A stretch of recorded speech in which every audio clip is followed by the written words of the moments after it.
I don't know if you can hear me, but I made it across. It's really bad here, Verlaine. I think there's something here.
Hello and welcome to another stream of Alien Isolation to continue my Running Causes Accidents playthrough.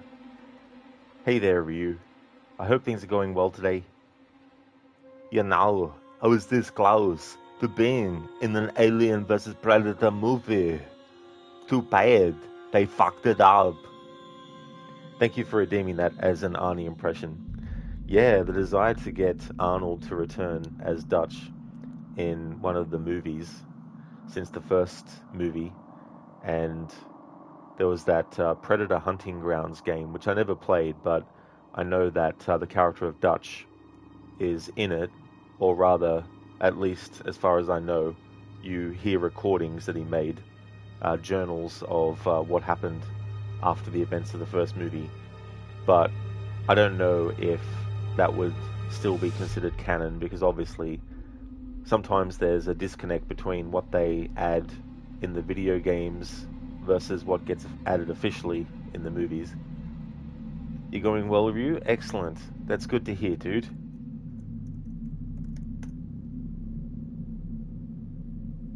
The Working Joes advise that running causes accidents, but Twitch chat will decide whether Ripley runs or not using channel points. How many accidents from running will happen?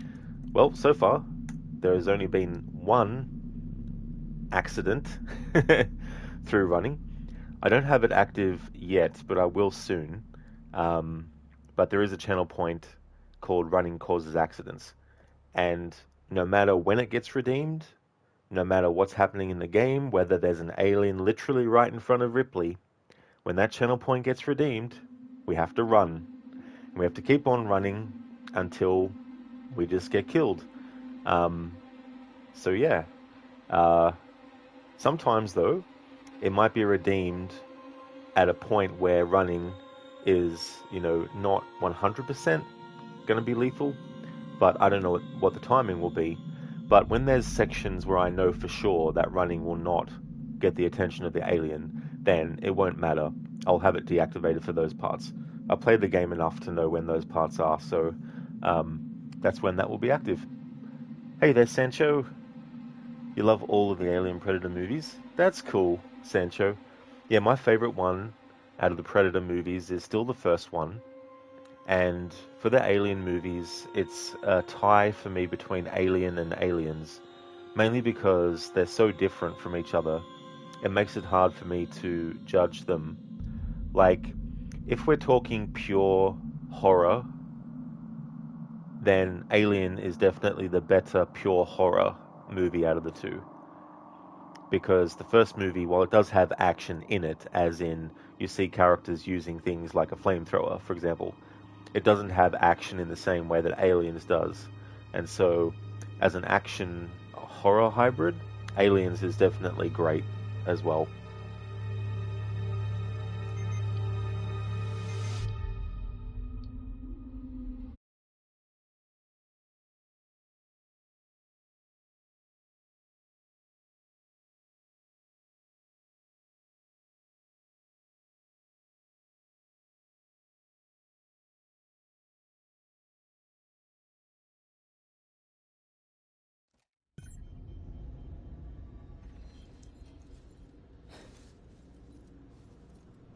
Sancho. Alien scared the hell out of you, but part 2 was funner. Oh yeah, I don't blame you though. Like, Aliens does have jump scare moments, and it does have a lot of horror moments too, where it's not just about jump scares, but it's also about creating a sense of, holy shit, you know. Like, if you've seen the first movie, then you know what the alien is capable of, and you're sort of on edge when you first watch the sequel, because it's like, shit, you know, like, when's the alien going to pop out as well? And by the very title alone, giving a huge hint that it's not just one alien this time. Because if one alien was bad enough, what about having multiple ones that you have to deal with? You know, so that kind of adds a bit of the horror to Aliens as well. But that jump scare with the face hugger in the canister, or the display, whatever you want to call it, when they go real close to look at it and then it starts to move, like, that's a really good jump scare. Ryu, Alien and Aliens are really two sides of the same coin. They really are, Ryu, you know. And the thing about Aliens as well is it works on the level of, like Ripley, who has faced the creature before, like a viewer who's returning after seeing Alien, you definitely know the capabilities of what the alien can do. And so it's not anymore about the horror of finding out it exists. It's now the horror of, you know what it's capable of, times however many there are, you know. Hey there, AC. I hope things are going well, dude. Thank you very much for joining. Would like to definitely recommend people check out AC's channel if you haven't before. He does a variety of different things. He does just chatting streams sometimes. Also does games like the Outlast Trials, as well as Conan Exiles, GTA Online, as well as games like the Dishonored series. Ryu, Predator 1 and 2, it's more akin to something like the first two TMNT movies. The first one is great, but while the second one isn't as good, it's still rather underrated. Absolutely, Ryu. I think one of the things that Predator 2 has going for it is that it's a completely different setting. You have a completely different context for the why there's combat happening. It still sticks strongly to the element of they go to where it's really hot, where there's a lot of, like, you know, temperature that's really, really high and all that kind of stuff. And it gives it such a bigger sort of scope. Now, obviously the jungle is pretty big, but there's not as many open spaces necessarily as there is in the city, but also there's a lot of cramped areas too, you know. And I just like the whole style of that movie. The director, Stephen Hopkins, I think was his name. Was it Stephen Hopkins? Anyway, he directed A Nightmare on Elm Street 5, The Dream Child, and I found that movie to be one of the weaker A Nightmare on Elm Streets, but visually, though, it's got a lot of great visual flair and visual style. So it was Stephen Hopkins. Really awesome. Yeah, sometimes I have to double check and so second guess as well. He also did the Lost in Space movie from 1998, which was pretty dull. Oh yeah, that's right. Um, wasn't I want to? Maybe I'm getting mixed up because there were some actors from Party of Five that were in that. Um, was Neve Campbell in that movie? I don't know if she was. I can't remember now. Were you thinking of Friends? Yeah, Joey, the actor who plays Joey from Friends. But there was also someone that was a part of the movie that was in the Party of Five show. Oh, she wasn't. It was Matt LeBlanc. Okay, so Neve Campbell wasn't in it.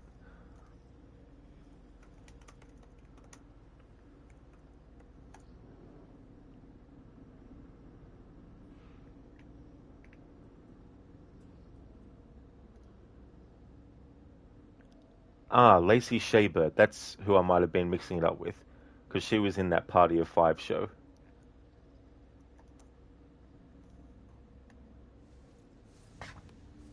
Wait, it was Lacey Chabert. There we go. Yeah, yeah. For some reason, I must have thought it was Neve Campbell that was in it because of the connection with Party of Five, because I think she was on that show too.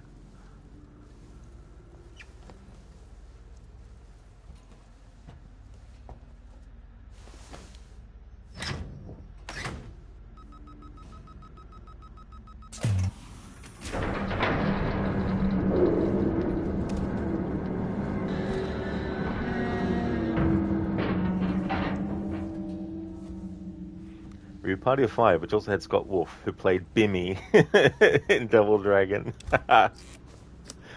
Oh man, I never get tired of that reference.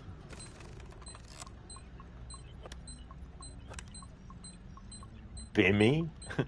Bimmy and Jimmy?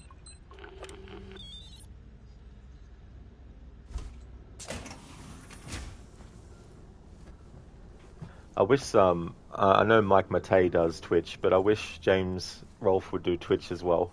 Even if it was like just a one-off thing.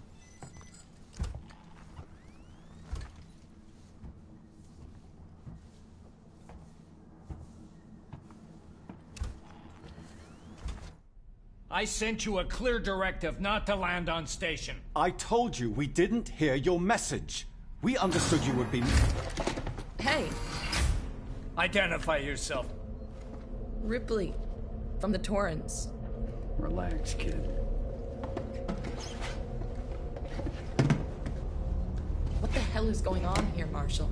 Where's the security forces? You're looking at them. I've seen the creature. What is it? I don't know. Something brought here by Marlowe, the captain of the Anisadora. The ship that found the flight recorder. Is there anywhere safe left on this station? That creature's running around, and the Seegson synthetics are less than friendly. Goddamn androids. Ripley? Taylor needs attention. Medical's a no-go. We can't take her there. We have a basic life support unit back at HQ. Then let's go. We need the transit to get to HQ, but it's down. Transit control is upstairs. Samuels says you're an engineer. Go make yourself useful, seeing as you screwed up the trap. Yeah, right. We'll talk about that later, Waits. You protect them while I'm gone. Understood? Ricardo, get a lock on our radio so we can stay in touch.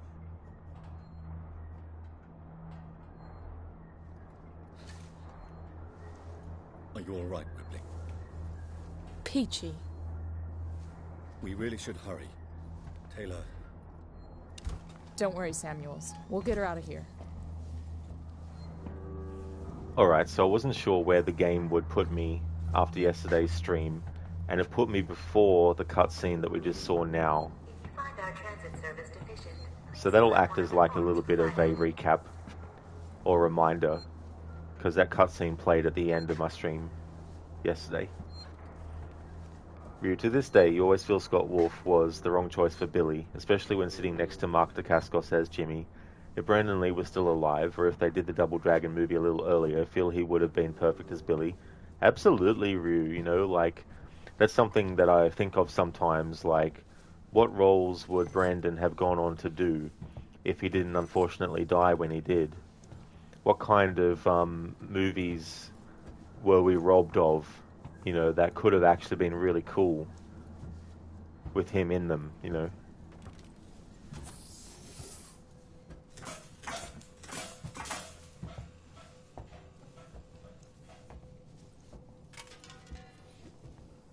But yeah, the stories I've read about what was happening on the film set of The Crow, unfortunately, what happened with Brandon wasn't a one-off thing, as in, it wasn't the only thing that went wrong. There was multiple instances of neglect and all that happening in other areas that, you know, were small things that just ended up with something major happening.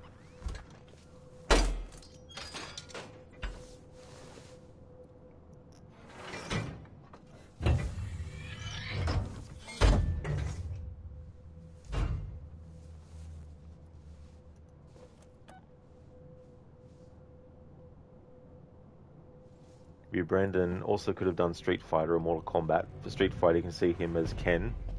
Yeah, I could definitely see that. Like, as soon as I read that comment, it made me think of how Ken looks in Street Fighter 2. When you look at the face cards, I could definitely see Brandon having Ken's hairstyle and hair color.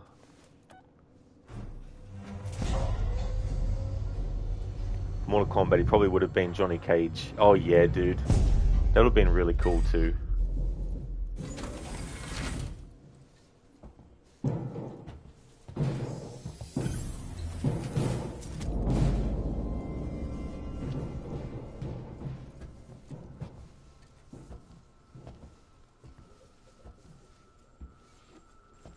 Hey, Code.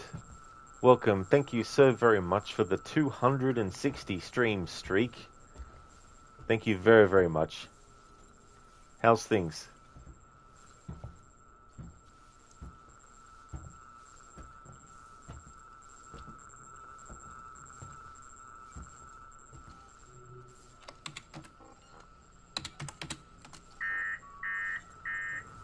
Someone shut everything off.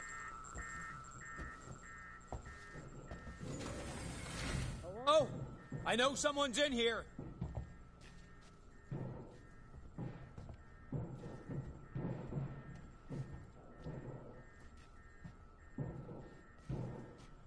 Calm down in there, you android fuck! Last time I trust anyone on this tin can.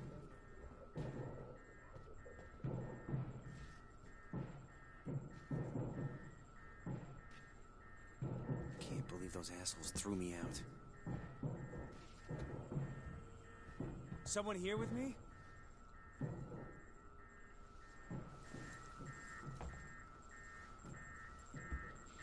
Nothing. I feel like I'm going crazy.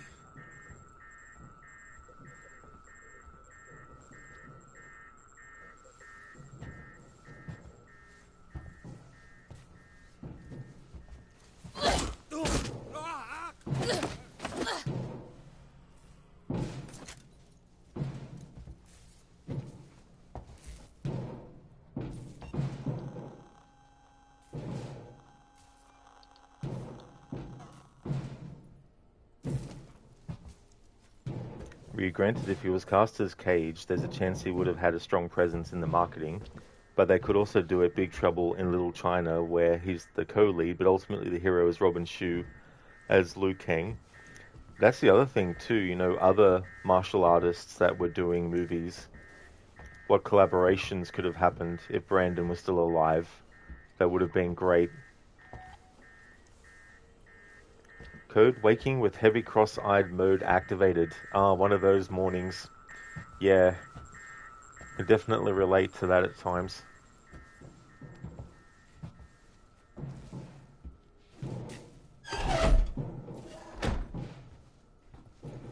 Something I just thought of, in the sequel, which hasn't actually gotten a title officially, but it's basically at this point Alien Isolation 2. I was just thinking in this game about how you have certain human characters that will actually attack you. I wonder if the sequel will introduce some kind of system where you can prove to certain human characters that you're not there to kill them or whatnot. And maybe, just maybe, they might have supplies that you can get from them. Just spitballing about what maybe they could do in the sequel.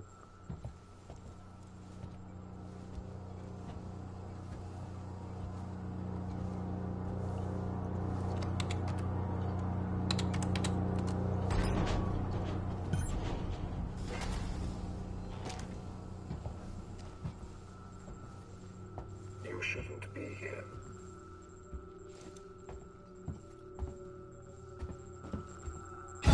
What happened to you?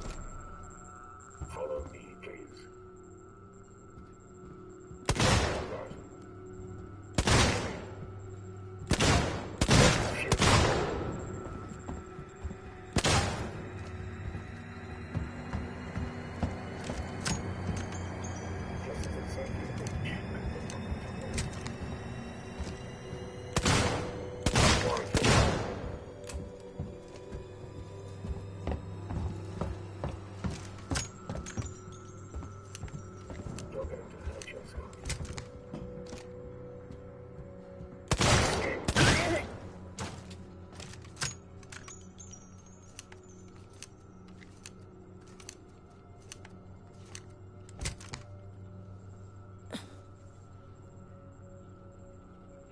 I hardly ever use the revolver for working Joes.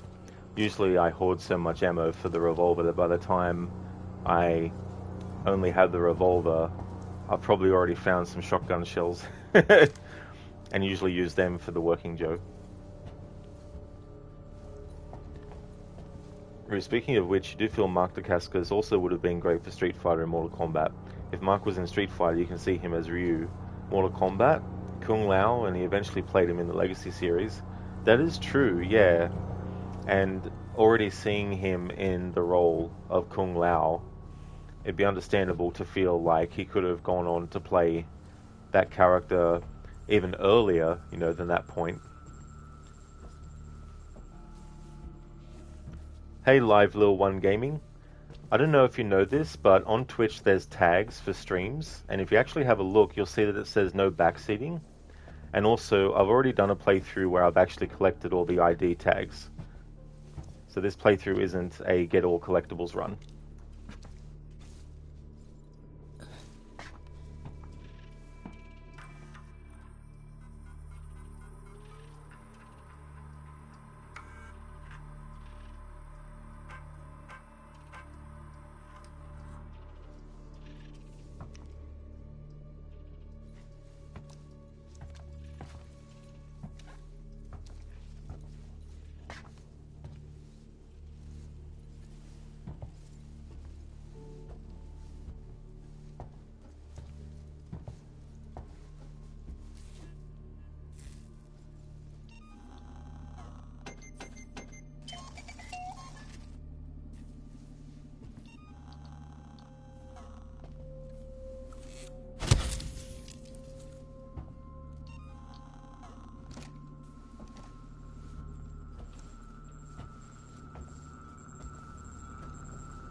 Take it. I had some trouble, so it's gonna take me a while to get back. We can wait. Taylor can't. I can catch the next car. Your call.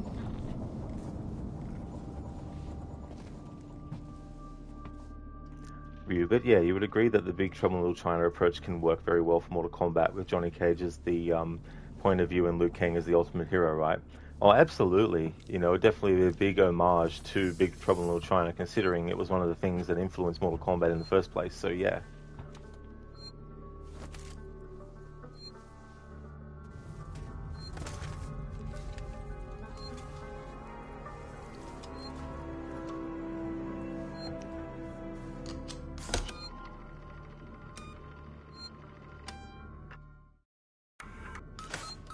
Absolutely, Ryu. It definitely is a great movie. I love that one.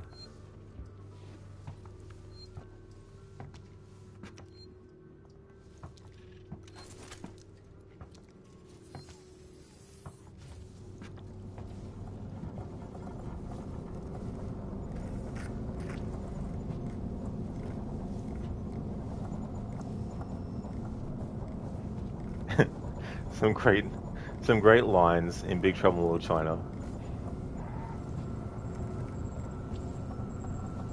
It honestly might be your favorite Carpenter flick, even though most would say something like The Thing or Halloween. That is true, and that's the thing as well. The first movie of his that I ever saw was Big Trouble in Little China, and that was before I even knew about his horror work. And so, for me, that's one of the highlights of his career, is that movie. And it's a shame that it wasn't better received upon initial release, but then again, it's great that they actually were able to see a lot of cult, status with it.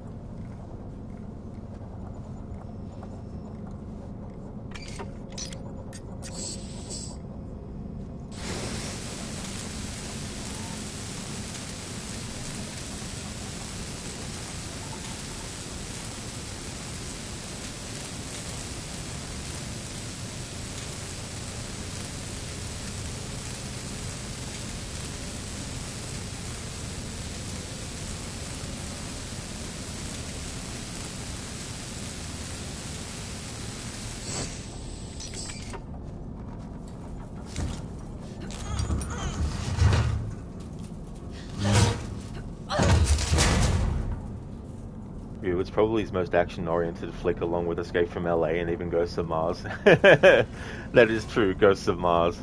That was the first movie of Jason Statham that I saw him in was Ghosts of Mars. I actually didn't mind it, but it definitely was not one of his bests. And it was essentially a remake of his own Assault on Precinct 13, but set on Mars. Which is fine, you know.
You, Carpenter, Paul Verhoeven, or even Ripley, 90s. we heard voices as we left. Watch yourself.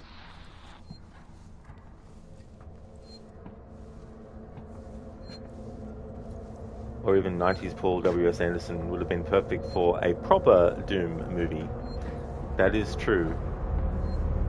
And that's an example of an IP where it's like, how the hell can you not get it right after all these decades? It's like a slam dunk, where the ball in this analogy is being held directly above the basket. And all you have to do is just drop the ball and it goes in the hoop. But for some reason, with turning Doom into a movie, they end up moving their hand away while holding the ball and then dropping it. I don't really use sports analogies that often, but yeah. Same with Resident Evil. You know, it's like, how many times do they have to try and do a movie of that before they actually get it right? It's not rocket science, especially because if you look at the trajectory and influences that movies have had on video games, all you need to do is look to movies that were already structured in the way in which games like Doom and Resident Evil were structured, and boom, you have the perfect template. Hey there, Samus. Hope things are going well. I don't have that channel point active at the moment, but I definitely will be bringing it back soon. We are extremely sorry for the current disruption in services.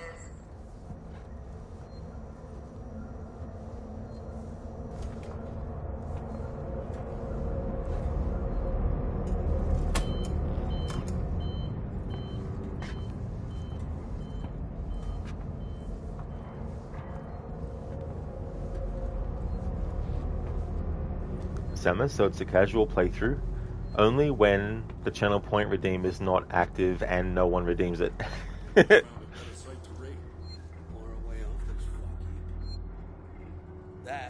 the day we finally seal ourselves into the habitation base.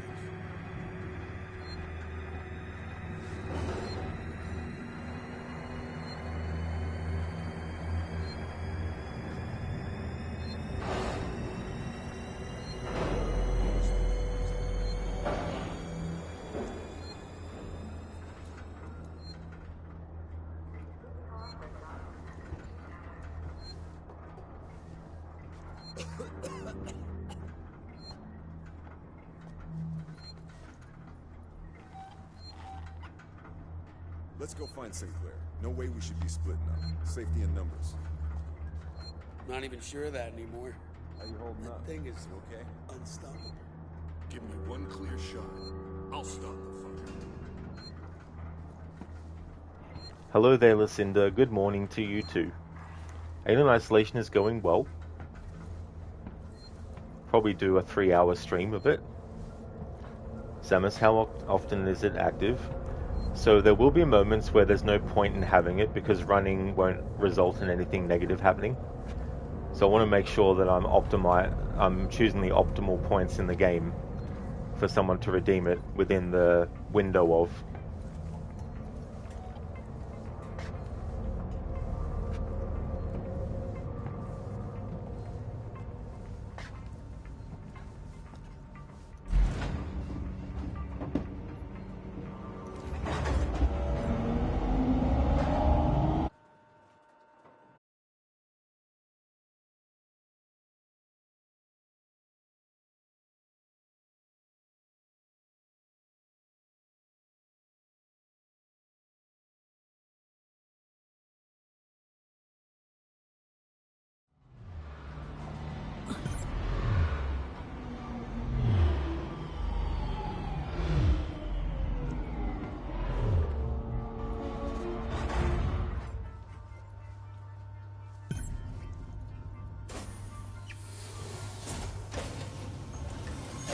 Station serving the Solomon's Galleria Mall, Colonial Marshal Bureau, and Seegson Habitation Suites.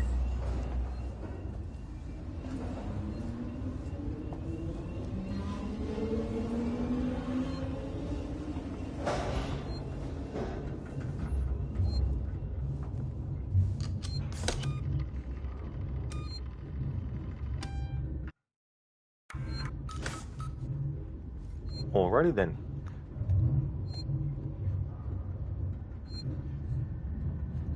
Alright, so it's now active.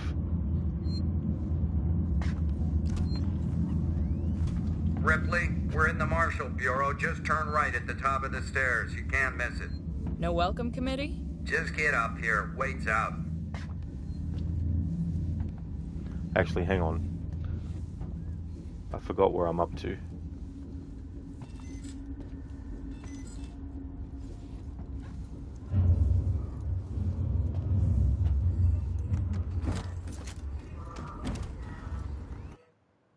How far away am I from it?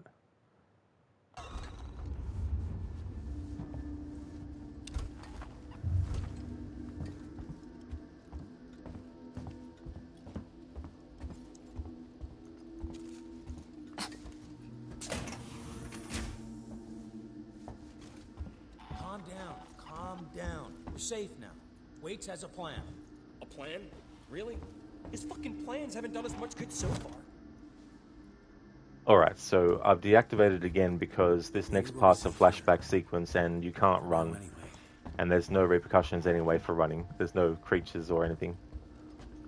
Was that you? Did you get the transit running? Nice work.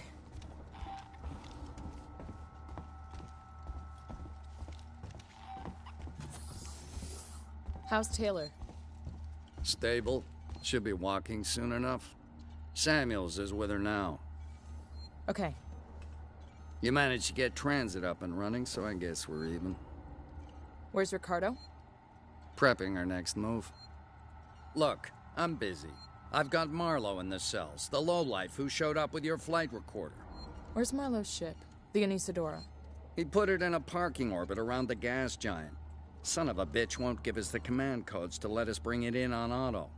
Maybe you can get more out of the unhelpful bastard. Go talk to him. Alright, yeah. So I will say when the channel point redeem is active, but for this instance there's no point in having it active because this next part's a flashback sequence that we do where we play as Marlowe. And listen, this is Nathaniel goddamn Bard.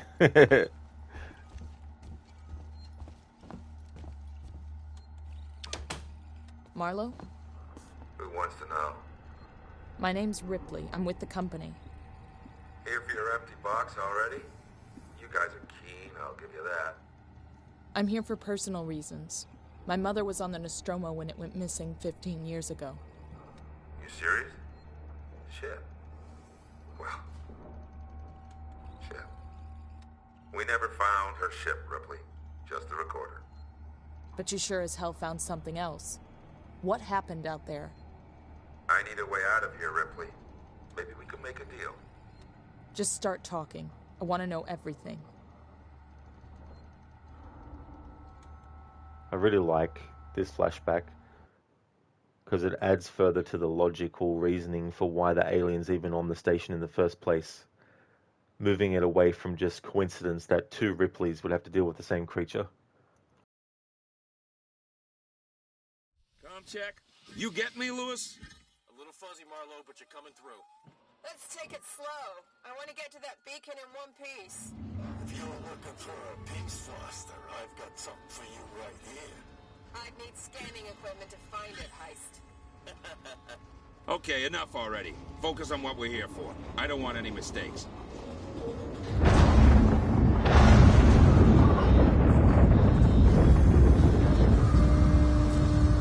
Plus, it's also a great excuse to recreate LV-426. It wasn't called that in the first movie, but that's what it became known as.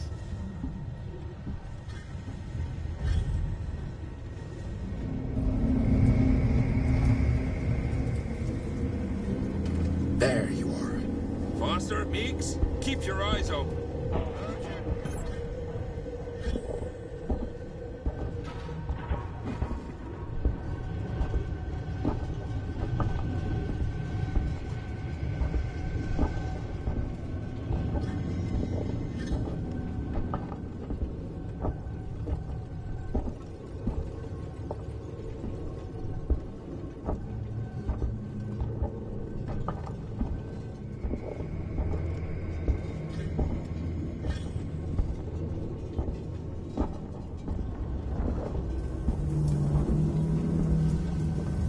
Signal's getting stronger over here.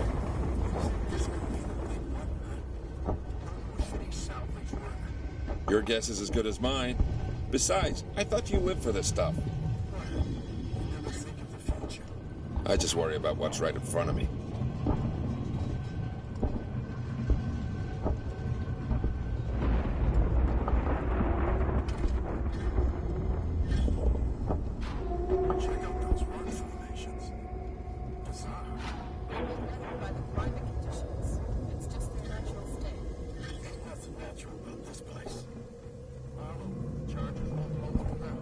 I'll have a look around. See if I can find a weak spot. Wait here. Gonna need a lift. Heist, over here. Give me a leg up. Heist is going to be hoist.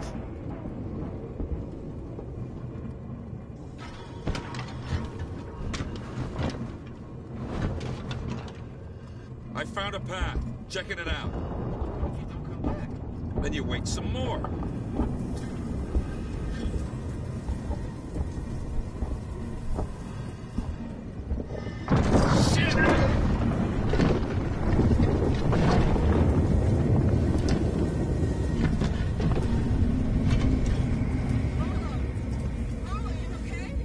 Yeah, I'm good. It was a close one, though. Don't think I'll be able to get back the way I came. Just watch yourself, you hear me?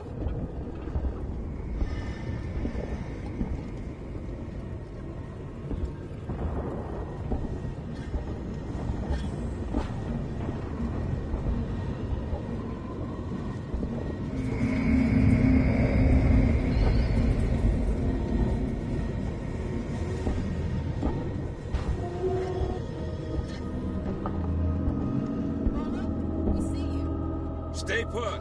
I think I found something.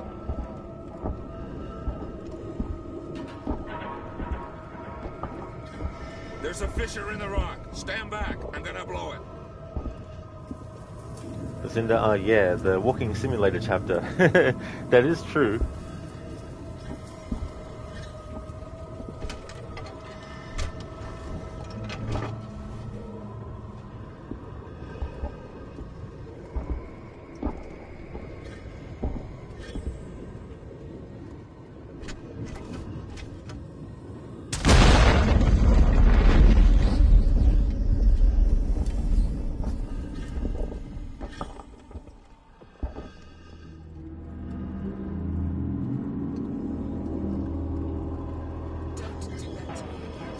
Let's get going. Follow me.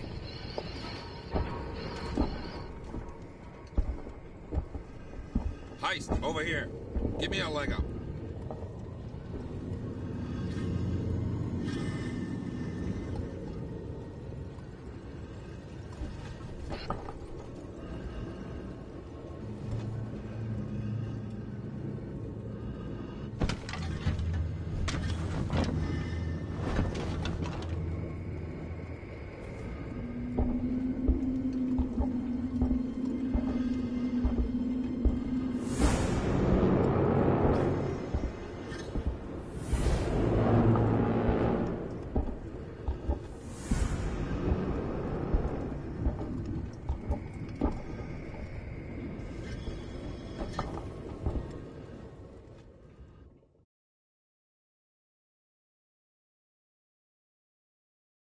YRD equals yes. Yerd. That might be a new slang word. Yerd. And no would be Nord.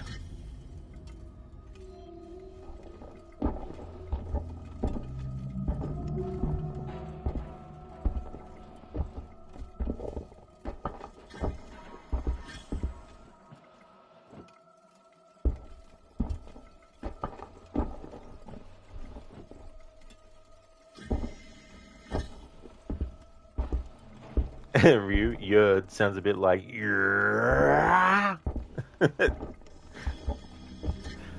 It's so funny where that pops up, even in Silent Hill Downpour, when you do a side mission where you burn a painting. The spirit or whatever in the painting is like as it dies.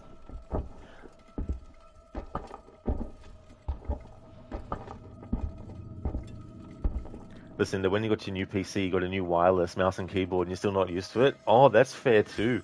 Yeah, I've never actually had a wireless mouse and keyboard before myself, so I'd be the same way too.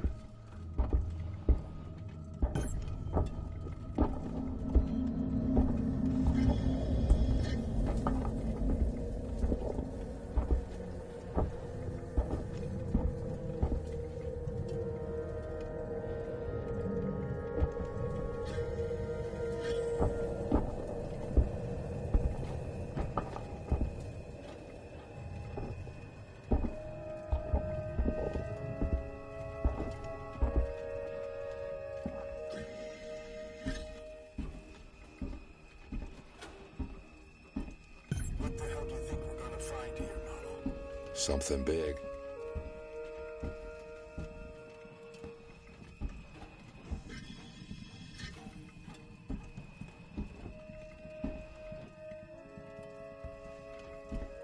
The Cinder, it's a smaller, more compact keyboard, so while home row is still the same, the distances between the keys are shorter. That's the other thing. You know, you get so used to just the width and spacing of what you've already used that when they change that up for a different thing, it's like, oh shit. Feels like, you know, something slightly off center or something. Oh my god. Oh shit. Careful with what you touch. I don't want anything damaged. It's amazing. How old must this be? What is it? A cockpit? And make this a ship. I think we found our payload. Hey, quiet! What? You think we're gonna wake him? Hey, sorry, pal. Can it? We're wasting time. Have a look around. Marlo, it's a life form. It was a life form. Now it's our property. Salvage rights. We need to stake our claim before anyone else does. And Isadora is not prepared for something this big. Then we'll take what we can and come back. Have a look around to see what else is here. Marlo, we found something. Tracks. Tracks? Looks like something was dragged. But that's not all. You're not gonna like this. What is it? The tracks lead here. Same name that's on the flight recorder. Nostromo. Someone's already been here. Maybe they abandoned ship and landed here. I can see that. Shit. If they were here before us, why is there no record of this place? Well, if they're still alive, there goes our salvage. Let's find out. I'll find the beacon and shut it off. Don't want anybody else finding this place. Foster, Heist, check out the cavern below. Okay, so this is for people who might not have seen the first Alien movie. So long story short, the Nostromo crew goes to this same planetoid and they find this same space jockey pilot thing, and then they find the alien eggs, and one of them, named Kane, gets a facehugger to the face. And then they bring him aboard their ship, the Nostromo. The beacon that was just mentioned wasn't turned off by them because they were in a hurry to get Kane back to the ship because his life was in danger. So they didn't have time to turn the beacon off, which explains why the beacon is still active, meaning that 15 years later, when Marlo and his crew come across the signal, there's a logical reason for why they go to it. They're salvage. They look for salvage and bring it back to make money off of it. So it would be natural that logically they would go to this planet when they see the distress signal in the hopes that they'll find salvage. And so their curiosity gets the better of them, like happened with the Nostromo crew, and one of them gets face-hugged and then brought back to the Anesidora. However, the big difference here is that the Nostromo crew didn't then travel to a space station like Sevastopol, whereas Marlowe and his crew went to that port or space station, Sevastopol. And so, having two different people be face-hugged 15 years apart, there's all this built-in logic as to why that would happen again. And the fact that they go to Sevastopol, and the fact that Amanda Ripley has been searching for what happened to her mother, Ellen, played by Sigourney Weaver in the movies, it means that she's naturally wanting to follow any lead that she can. And because Marlowe found the flight recorder of the Nostromo and brought it to Sevastopol as well, that's also a reason for Amanda to go there. And so you have two logical pathings for why there's an alien on the space station and for why Amanda goes to the space station, avoiding the cliche, oh, they just crashed on the same planet. Like Amanda, they could have just done a story where Amanda Ripley was on a ship and the ship crashed, and it just so happened to coincidentally crash on the same planet that the Nostromo went to, but they avoided all that completely.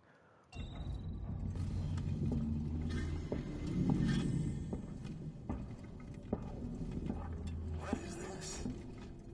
I've never seen anything like it. It's not human, I'm telling you that.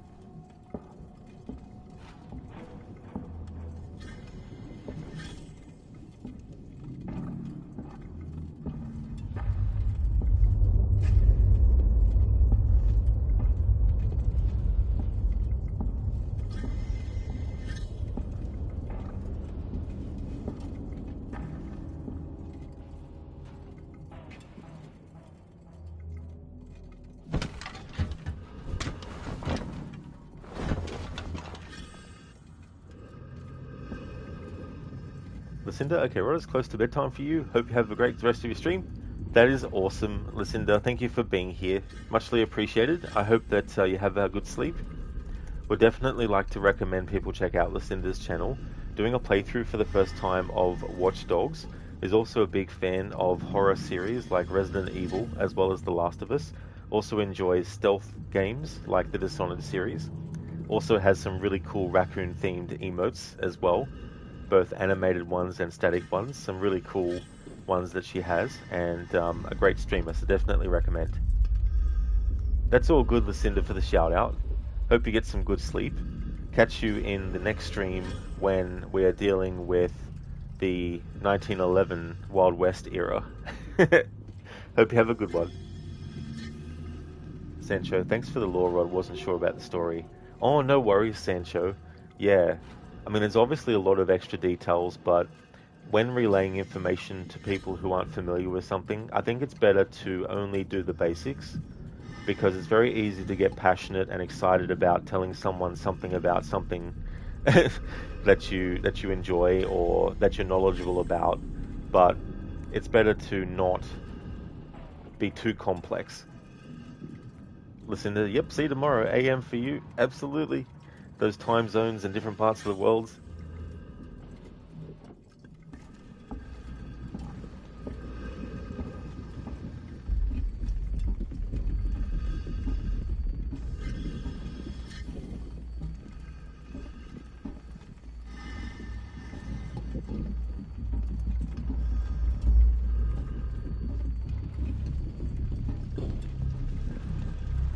Meeks, I found the beacon. I'm gonna check it out.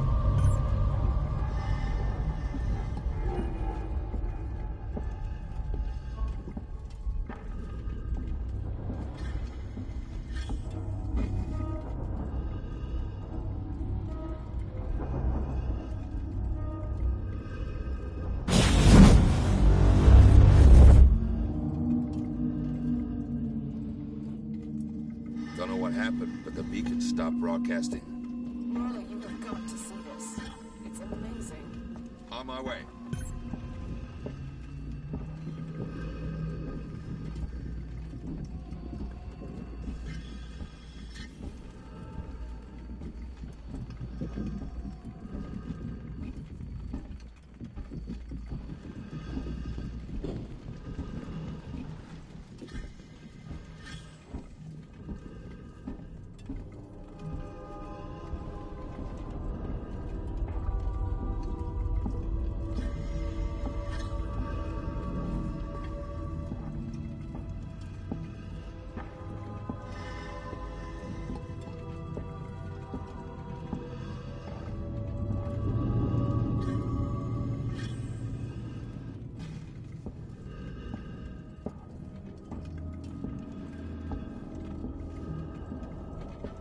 This place just keeps on giving.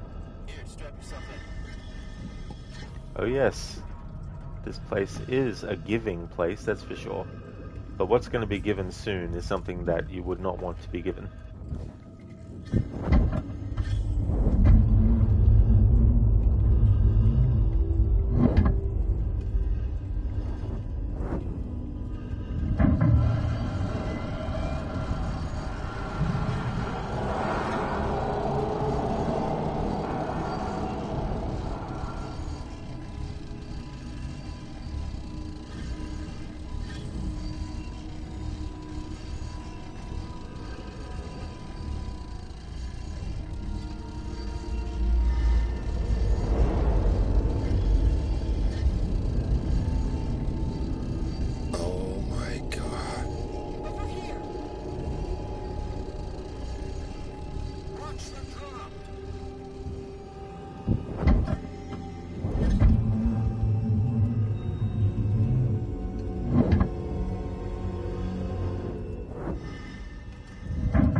I want to know more.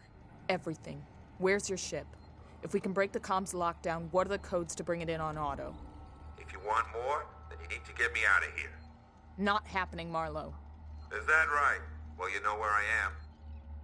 Wait. My board in the tech spire just lit up like a Christmas tree. It's here. Plan B. Set it up. Whatever's happening, I want in. Okay, this way. Got something here you'll need.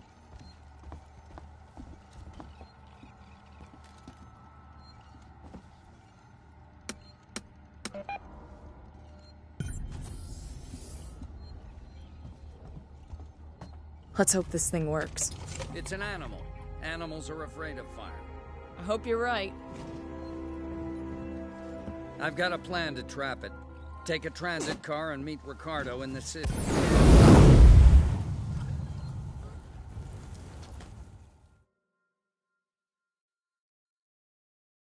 I did it on purpose.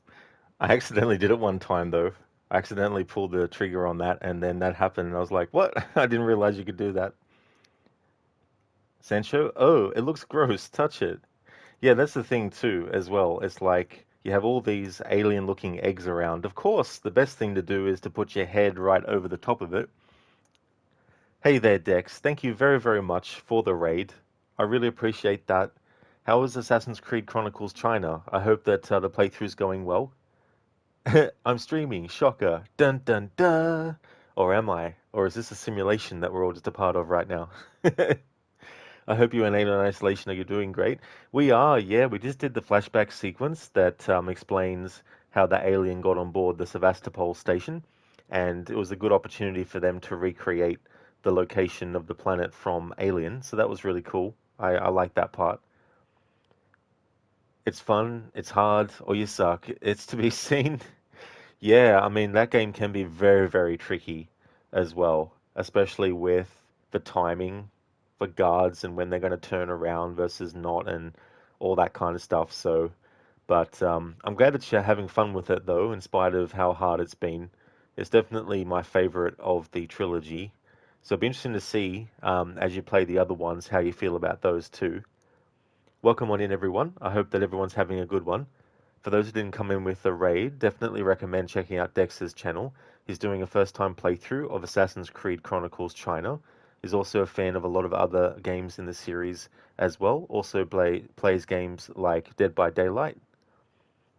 You're enjoying it though, as an AC nerd. Xiao Jun is a badass. That's good that you're enjoying it.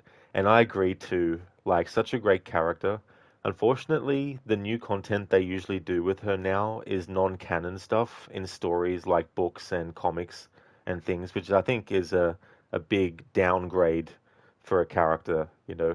I would have liked them to do another game playing as her, but as a traditional Assassin's Creed game, which it's debatable whether they would still do that now anyway, even if they did do a Xiao Jun game. Dex, if it isn't canon, get out of here with that stuff. Yeah, I think it's pointless. Like, I don't mind if they take characters that aren't in the games, come up with a new set of characters, but make them not canon if you want. But don't bring in characters that are actually canon into your non-canon stories.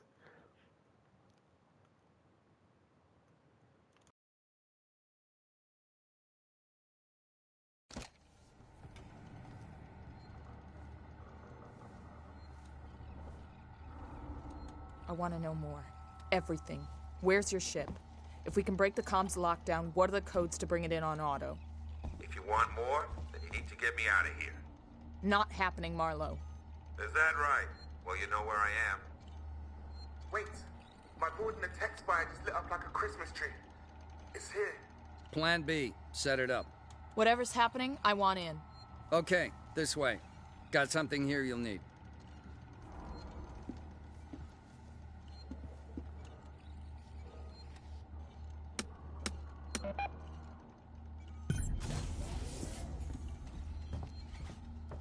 Let's hope this thing works.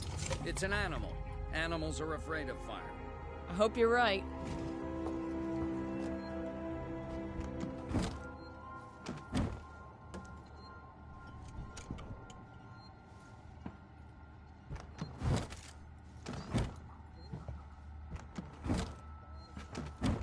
I've got a plan to trap it.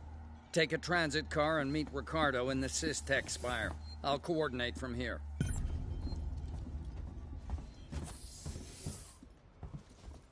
I'm going to reactivate the channel point redeem to make me run in the game soon, once we get out of this safe zone.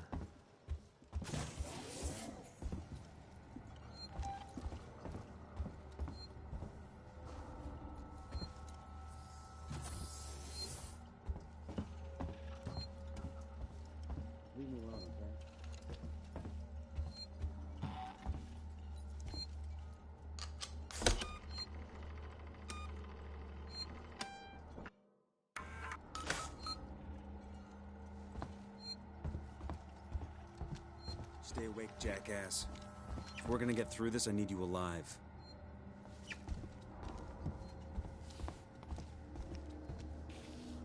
Alrighty then, so the redeem running causes accidents is now activated again. For those who don't know what that means for this playthrough, in this game it can be a death sentence running, because that gets the alien's attention really quick and you can't outrun the alien. And so, in this playthrough, I have a channel point redeem that when it gets redeemed, it doesn't matter where I'm at, it doesn't matter if I'm hiding from the alien, it doesn't matter if I've not saved for a while, because that's on me, but whenever that gets redeemed, I have to start running. And we just keep on running until we die, and I can still do objectives, of course, so any sort of like doors that I need to get through, any vents I need to go through, I can still go through those, but as soon as I can again, I have to just keep on running until we die. So that's the redeem for this playthrough, and that one is active again now.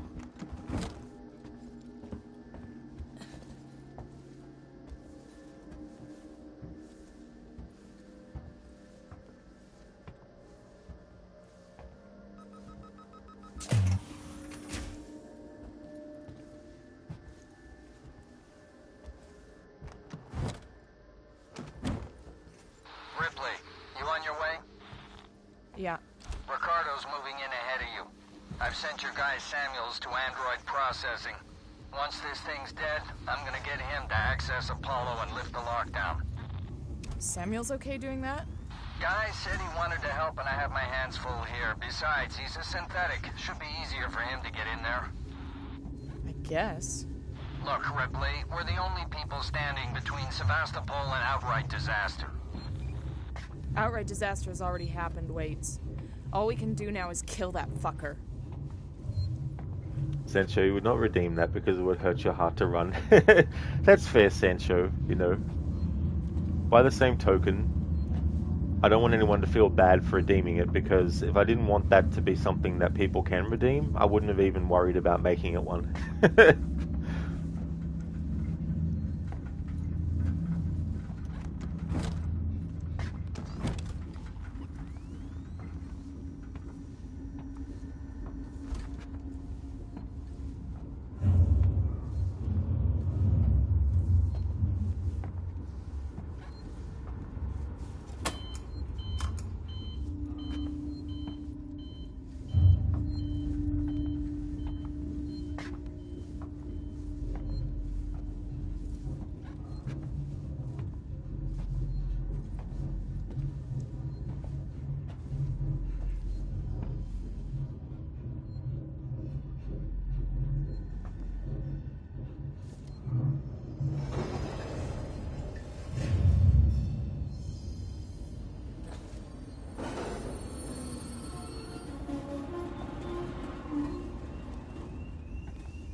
Sancho, so we have xenomorphs, androids, and now bag thieves? This is a horrible situation.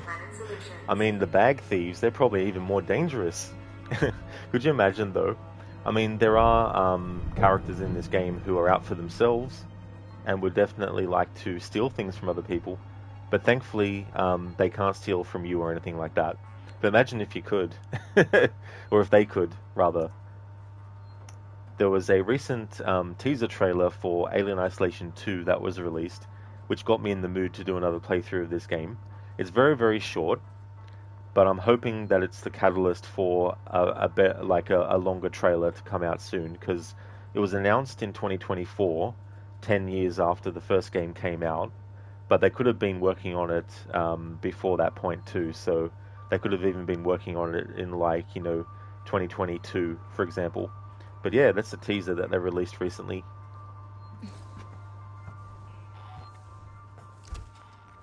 Hello there, Max. Welcome. How's things going, dude? I'm in the Systech Spire. Ripley, heads up. I'm reading lots of malfunctioning systems in your area.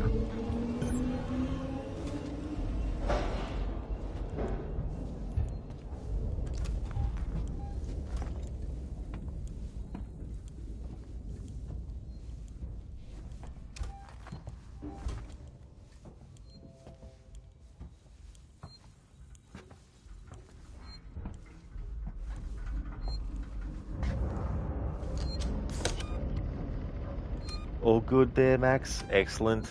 Glad to hear that, dude. As for me, I'm doing really well. Looking forward to doing more of this. Having a good day. Can't believe another week is almost finished and the weekend's almost back.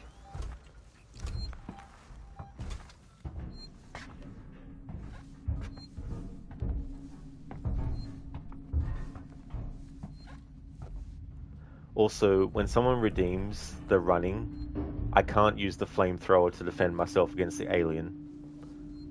Otherwise, it would make the redeem pointless, because if I can defend myself against the alien, well, there won't be a death due to running. But that's only if it gets redeemed to run. Otherwise, I can use the flamethrower when I need to. But usually, I like to try and hold off on it, because if you do use the flamethrower too much, the AI of the alien will eventually adapt to that, and it won't be as easily subdued.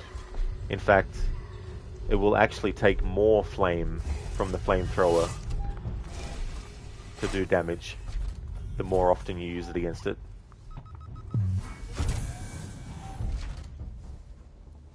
Had to be done, I guess, but it was your idea, not mine.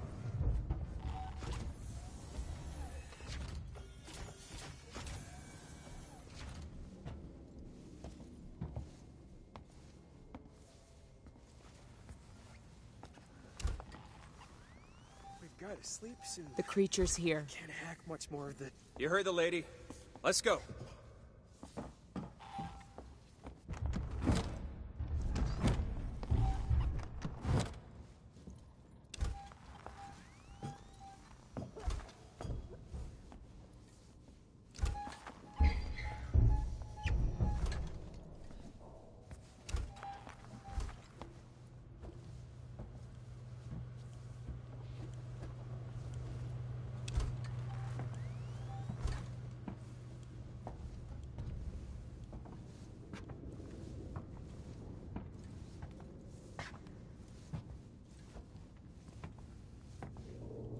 Wait, the creature.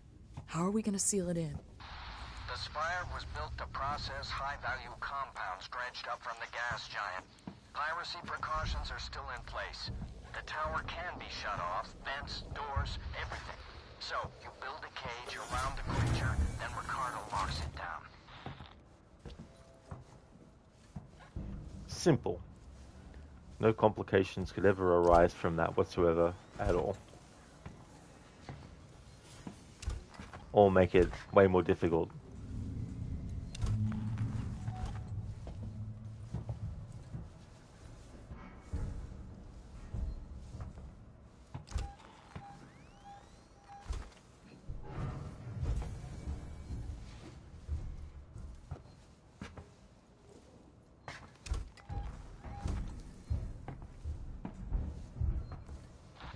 Entrance is dead ahead. Use the terminal in reception to open the door.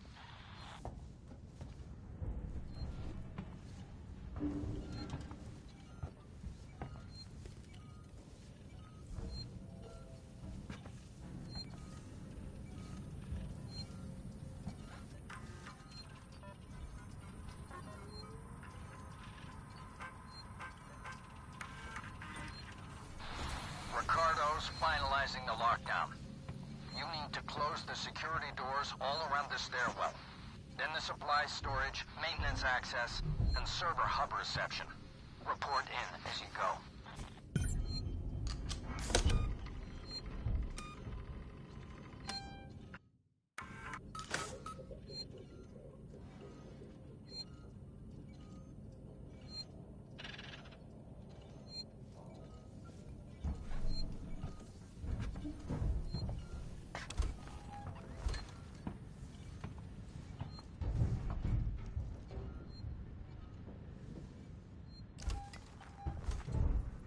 If you find this facility in a state that isn't to your liking, please let us know.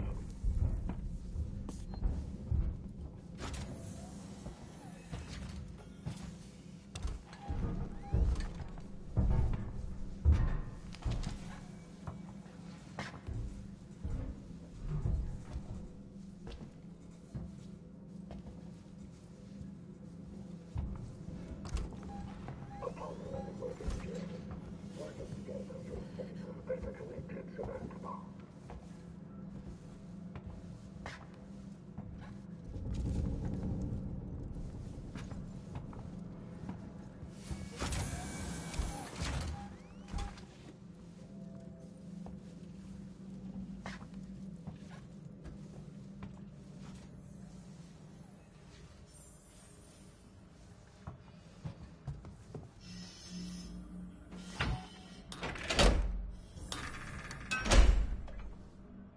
Maintenance access shut off. Affirmative, Ripley.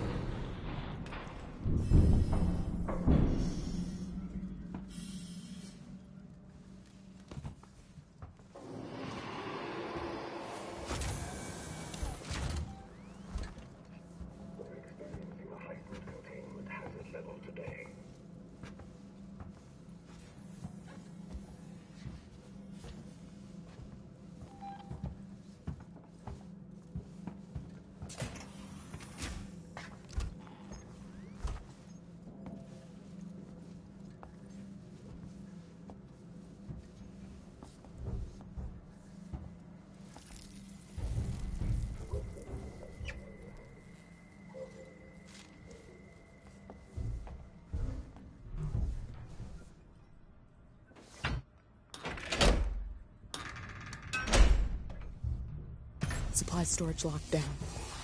Okay.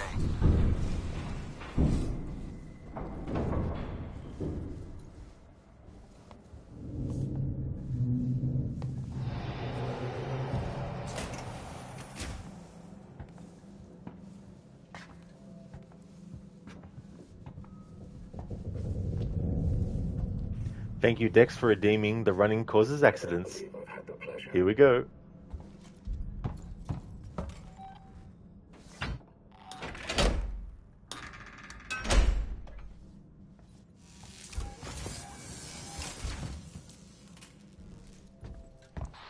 Wait, can you patch me through to Ripley? I've already connected you. Ripley, there's an override command that allows you to initiate the emergency lockdown. It's on the terminal behind the reception desk.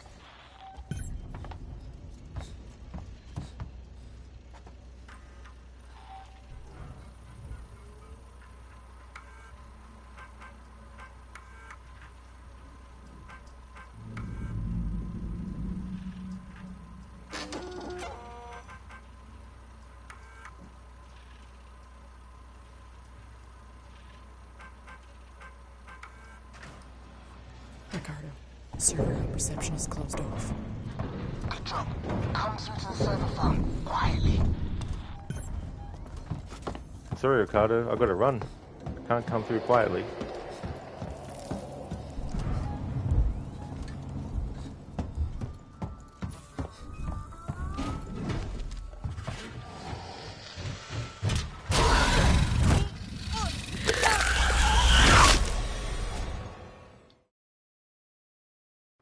Ripley, you gotta remember what the working Joes tell you. Running causes accidents.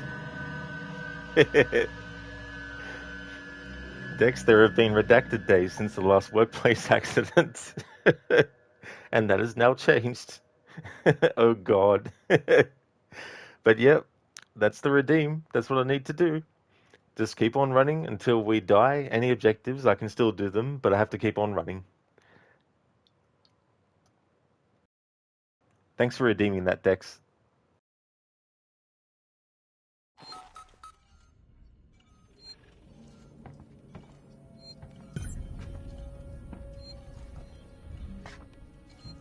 So there's a 15-minute cooldown on that. So when 15 minutes is up, it'll be available for redeem again. If you find this facility in a state that isn't to your liking, please let us know.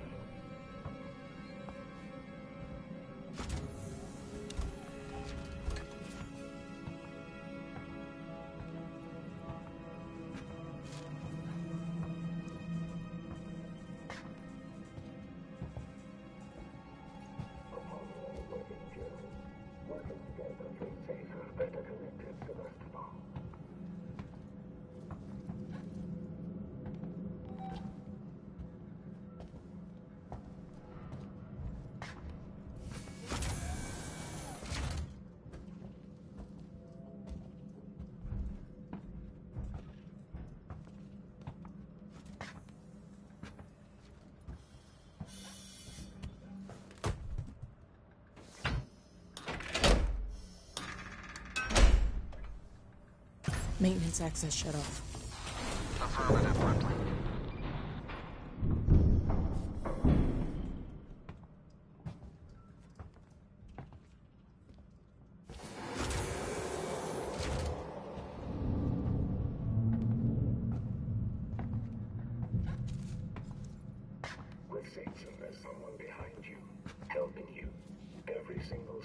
way.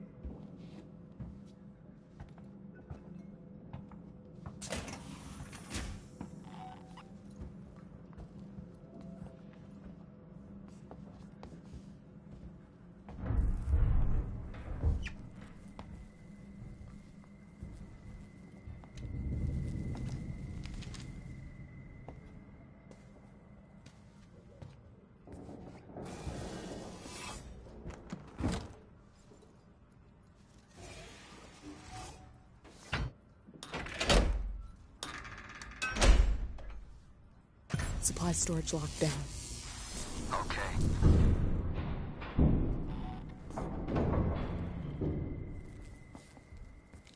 Thank you very much, Dex, for clipping that. Thank you. Running causes accidents. For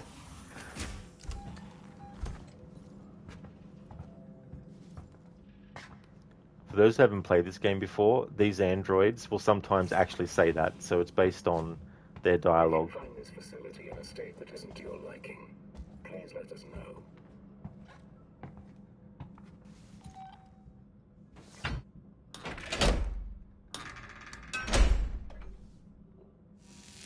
In fact, in yesterday's stream, I had one working Joe actually say that.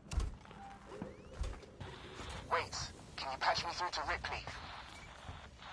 I've already connected you. Ripley, there's an override command that allows you to initiate the emergency lockdown. It's on the terminal behind the reception desk.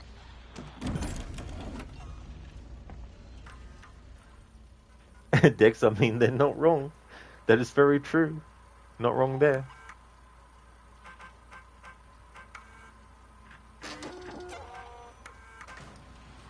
Ricardo, server reception is closed off. Good job.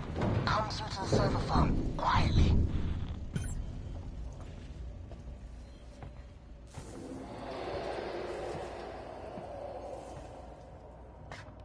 We hope you'll join us for the journey. Dex meandering next to haystacks causes assassinations. I will be with you shortly.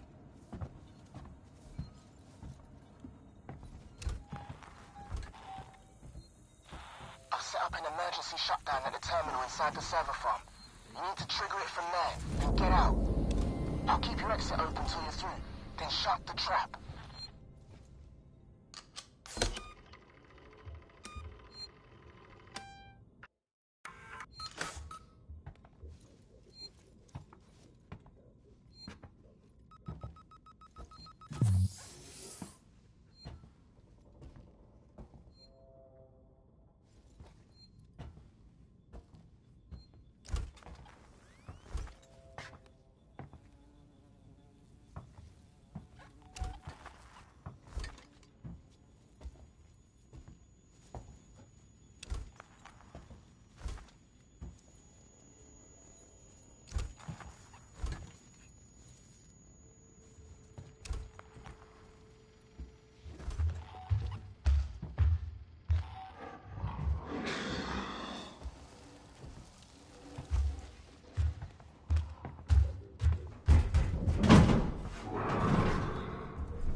That's it. You got it. Is my exit open, Ricardo? Wait a minute. Ricardo, is my exit clear? Jesus, it's shut. You won't move. What are you doing, Ricardo? Fix it. Oh, God. I'm sorry, Ripley. I'm working on it.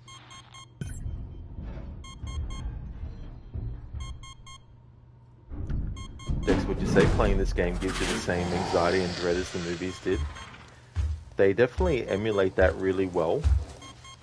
They did such a great job at recreating the DNA of Alien, not just with the way that things look, but also... Ricardo, you got news for me? I need more time. I don't have more time.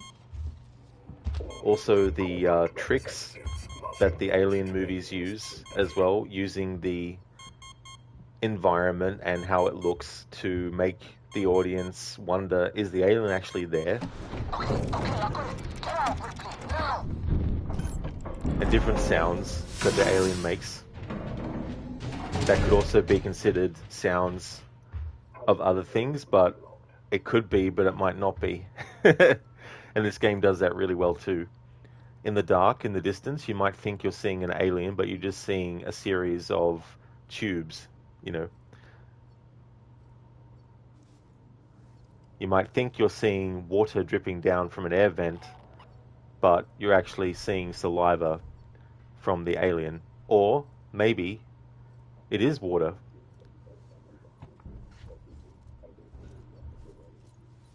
I mean, it might not mean that it literally is water, but it evokes a similar kind of feeling where it's like you start to get trained to look out for liquids coming out of vents and all that kind of stuff. Dex, that's terrifying. It really can be, you know, and then there's that feeling of someone directly behind your head.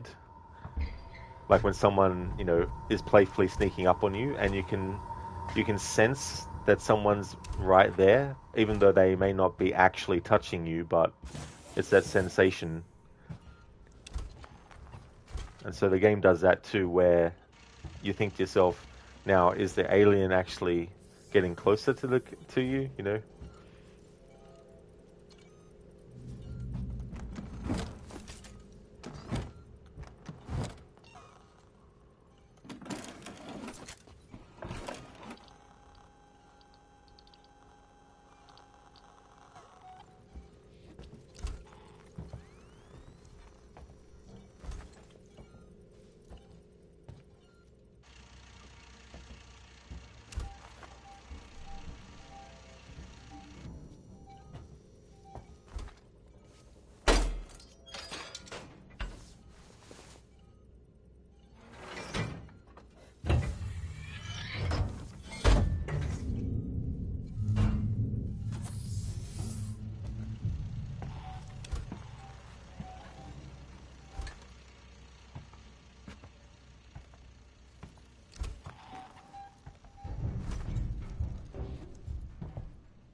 Ricardo, how did you open it back up?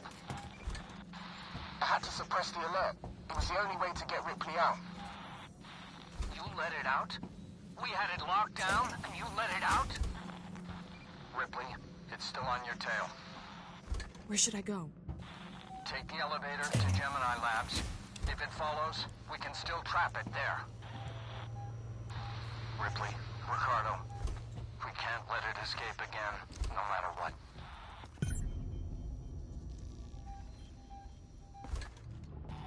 Okay, calm down. It was nothing.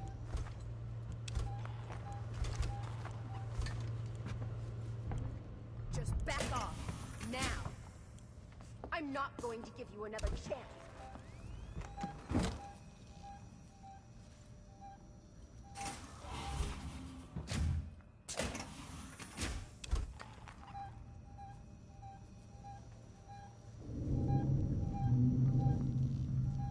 What are you doing here?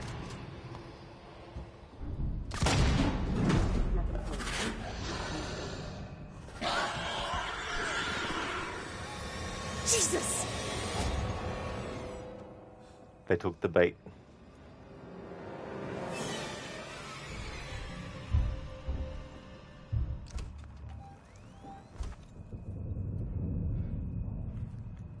Oh yeah, Ryu, no worries at all. Thank you for uploading something to the Discord.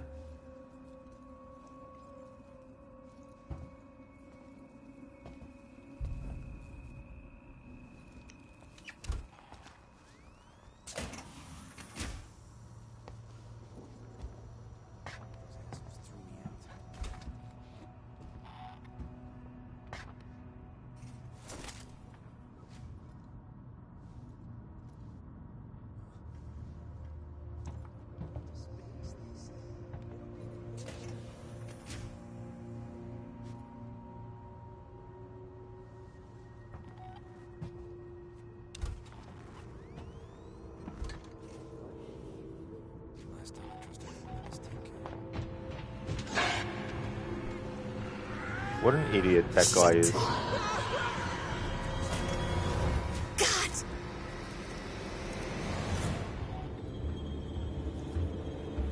Well, there was another running accident, but it wasn't me running. There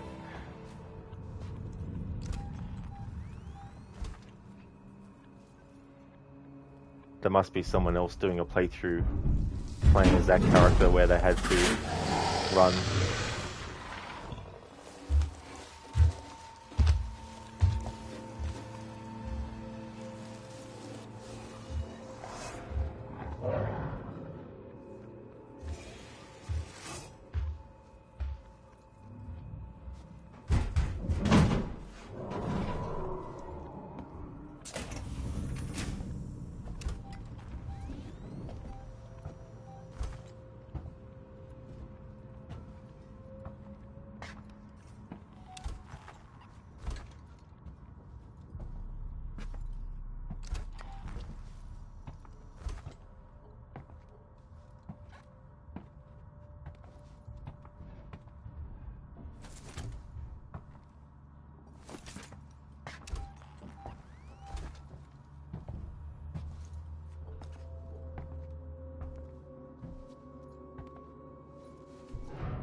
I'm in Gemini, Waits.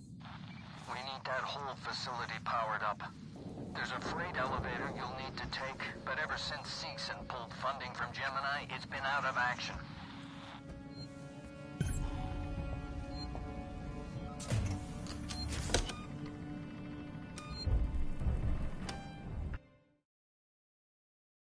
Okay, were you checking out what you posted? Thank you for posting that.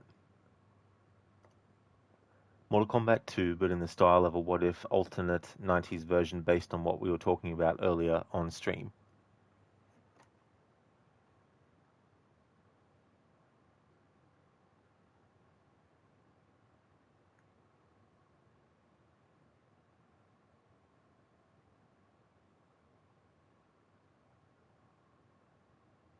Oh yeah, Brandon Lee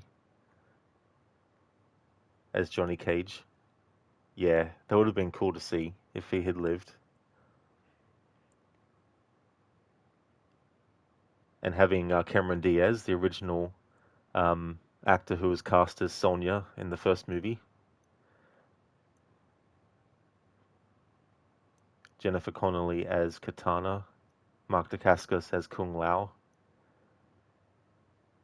Michael Jai White as Jax. Yeah, just imagine.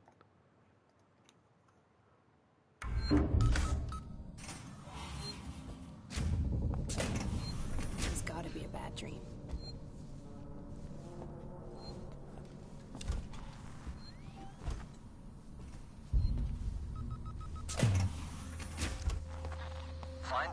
terminal they left for the synthetic caretaker. It's in a storeroom up ahead. And for God's sake, do it quietly. Well, whether we do it quietly 100% of the way is entirely up to chat when that redeem comes back off the cooldown. We might be doing it loudly.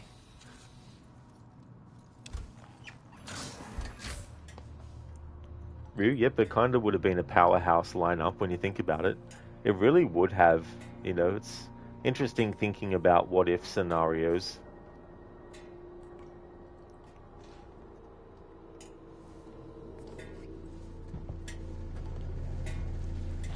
Seegson's been trying to sell that whole outfit for years, along with Sebastopol. No one ever bid, but it means security's still online. Okay, enough talk now, Waits.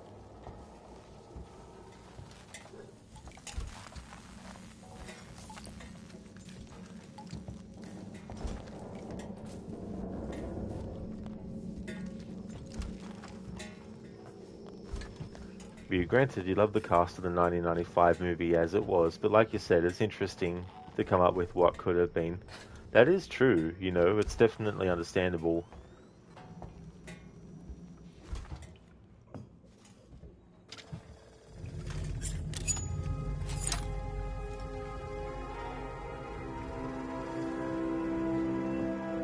I mean, this plasma torch will make noise, so what I said before isn't entirely true, but this is, you have to make this noise.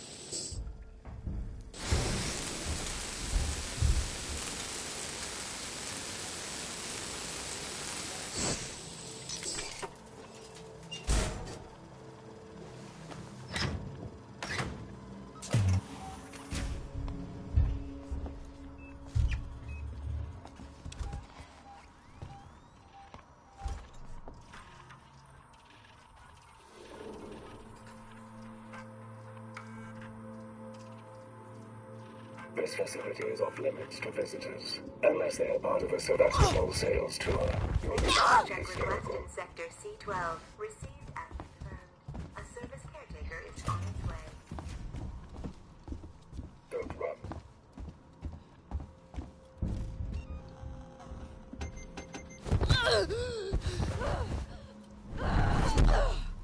There's no need for this. My turn now.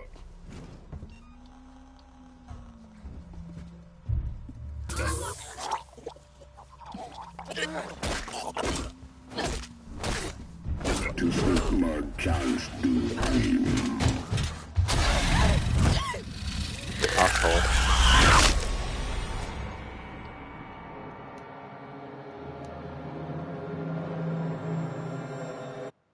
So the counter for running causes accidents is only when it gets redeemed to run.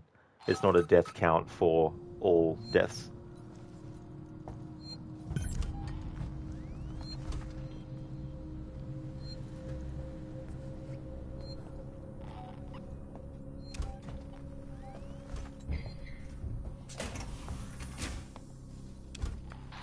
Find the control terminal they left for the synthetic caretaker. It's in a storeroom up ahead.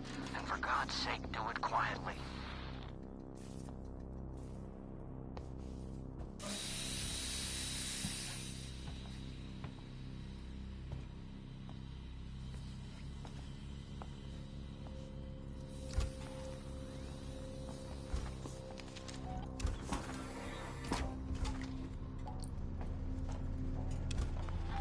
Seegson's been trying to sell that whole outfit for years, along with Sebastopol. No one ever bid, but it means security's still online.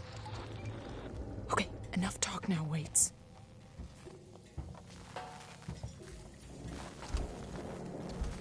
But to be fair, the cast from the fan poster kind of was in line with the projects that New Line Cinema were making at the time, Seven and The Mask. They were making bigger projects than what they produced during their initial run as an independent studio, even if they were still fairly inexpensive.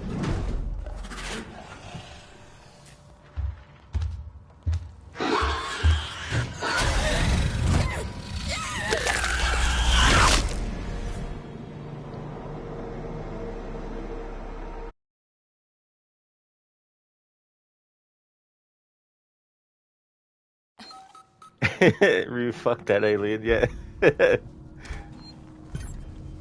That's what I get for not actually looking where the scanning of the camera was actually going. Find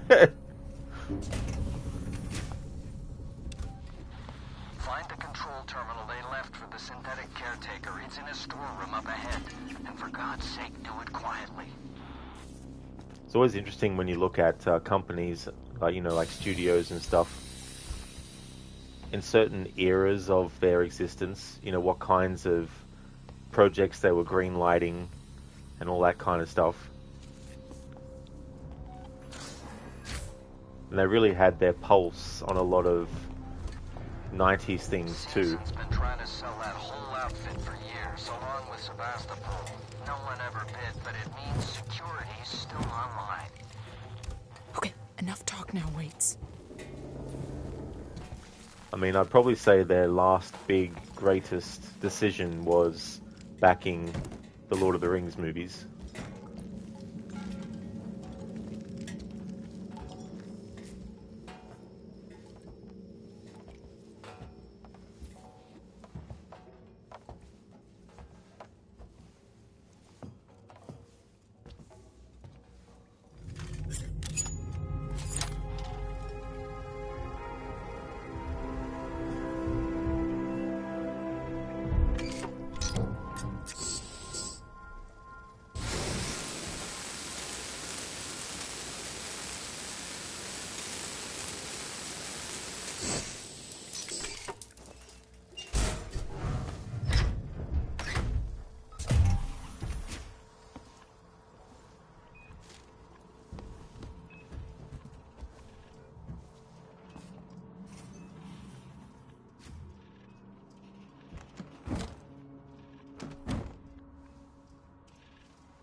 Check request in Sector C12.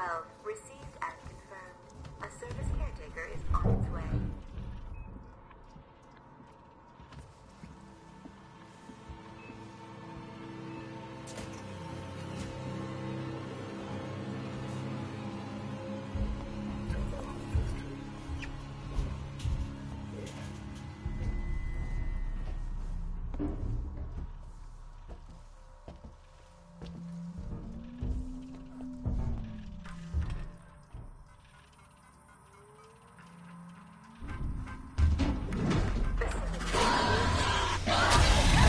That fucking alien piece of fucking shit. Motherfucking asshole. Lord of the Rings was really where they went from a scrappier studio to one of the big players. Granted, they kind of were heading there with Mask 7 and even Rush Hour.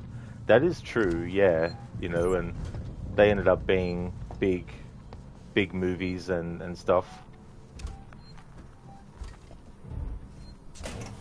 Indeed, Ryu, yeah. It's like, bloody hell. Find the control terminal they left for the synthetic caretaker. It's in a storeroom up ahead. Of course, that would be the timing when the alien decides to turn up.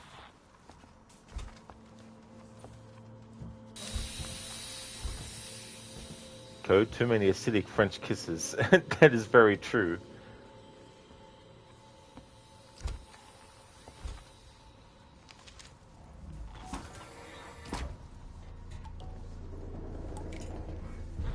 Seegson's been trying to sell that whole outfit for years, along with Sebastopol. No one ever bid, but it means security's still online. Okay, enough talk now, Waits. Who the fuck would want to kiss the alien, though? I'm sure there's probably some people out there who would like to. It wouldn't end well.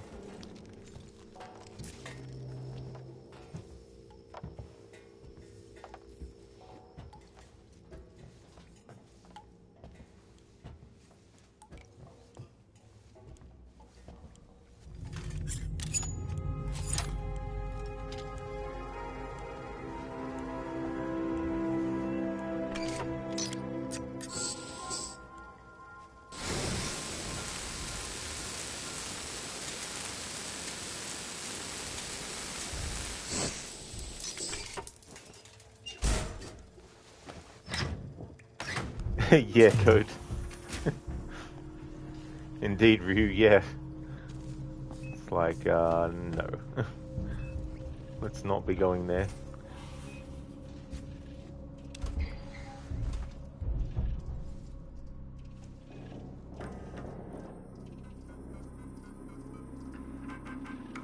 Maintenance check request in Sector C12. Received and confirmed. A service caretaker is on its way.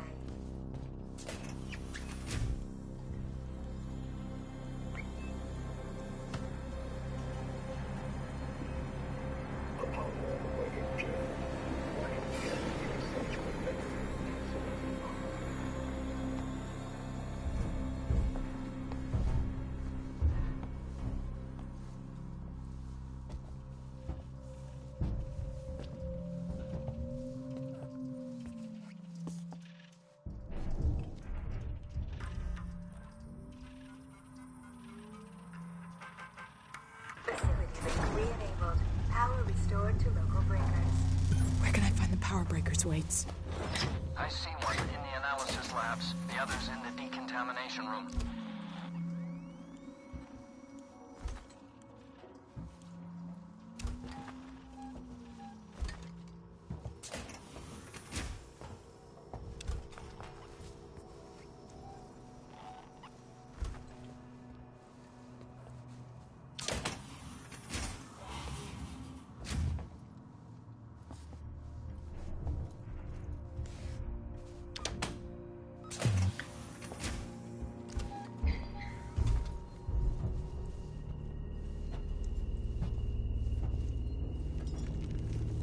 Code? Yeah.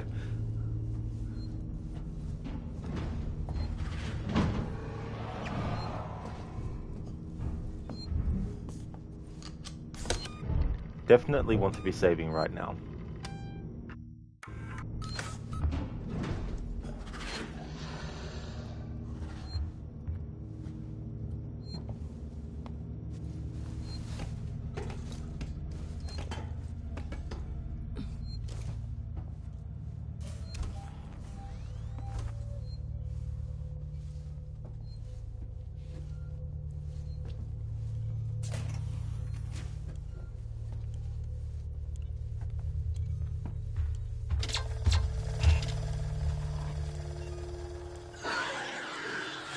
You piece of fucking shit.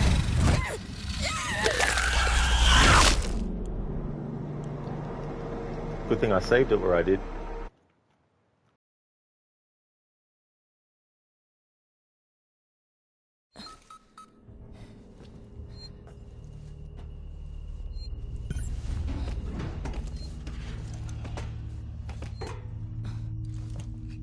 Good, where is guns when no one needs them?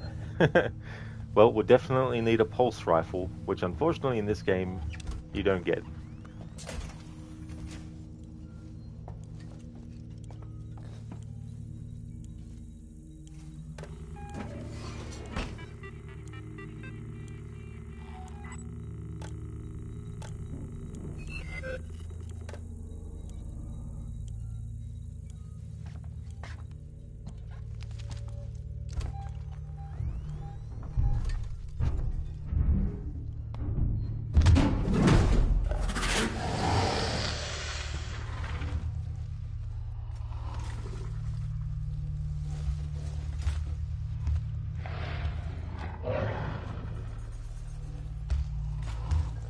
Code shotgun with Inferno rounds might be a bit tickler. Yeah, might be a tickler, yeah. All things, unfortunately, we don't get in this game.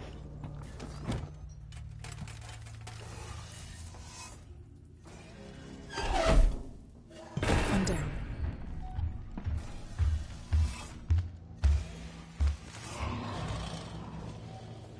I see, game. The aliens become a bit clingy.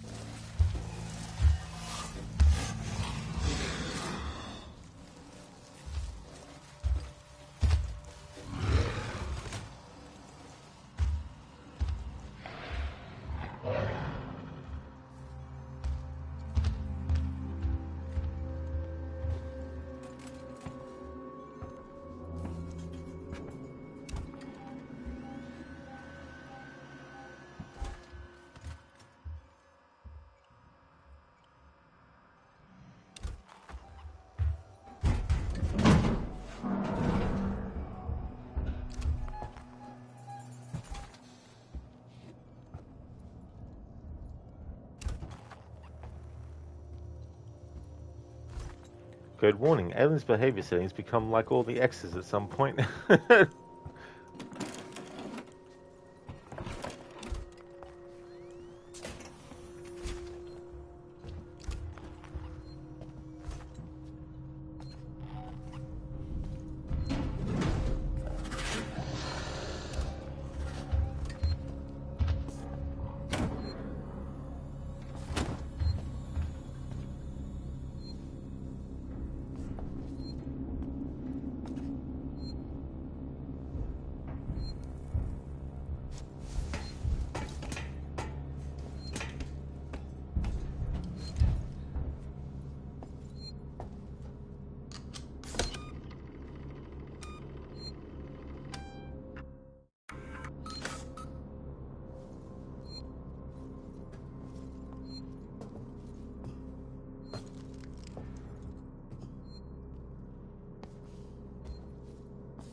Ah, damn it.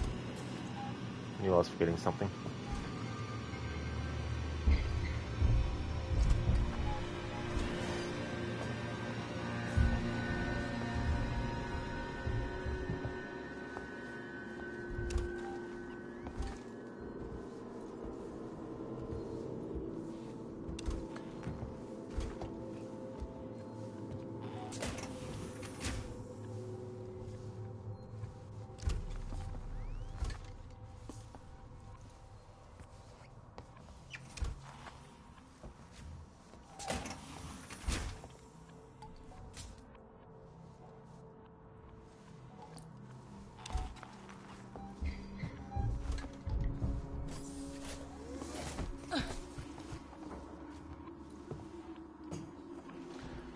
Warning, do not play this game whenever you need to go to the bathroom. Kiki, ma. I know, wrong franchise.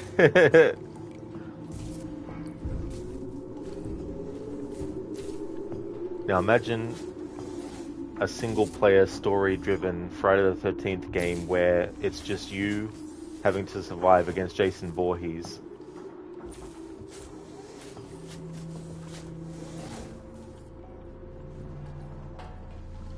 It'd be cool because you could set traps for him.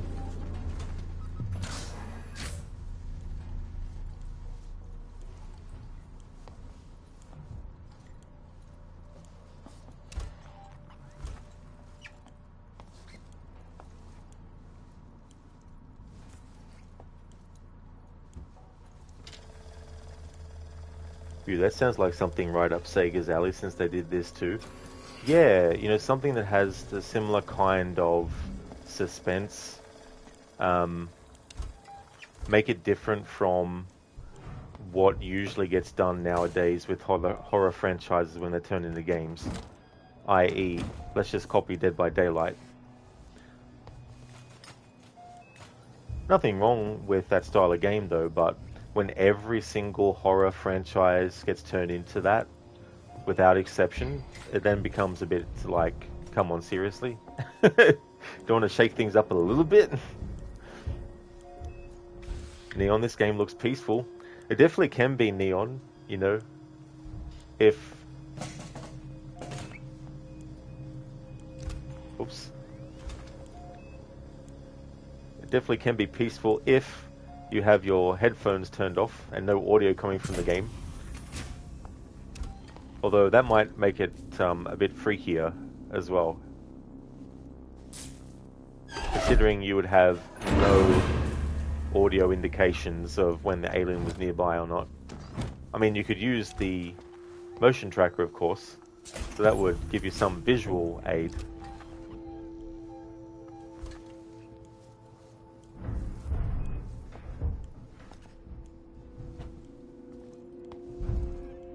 we talked about how Supermassive should do a Nightmare on Elm Street. Oh, dude, if there's ever a horror franchise that would also benefit from that kind of game, definitely Nightmare on Elm Street. I would definitely argue Friday the 13th and Halloween and Texas Chainsaw Massacre and all those as well.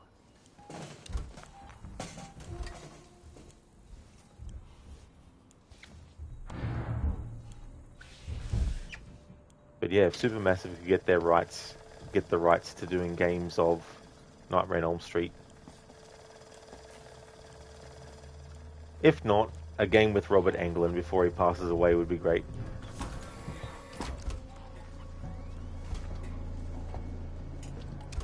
Now, what can go wrong? Exactly, nothing, you know, like...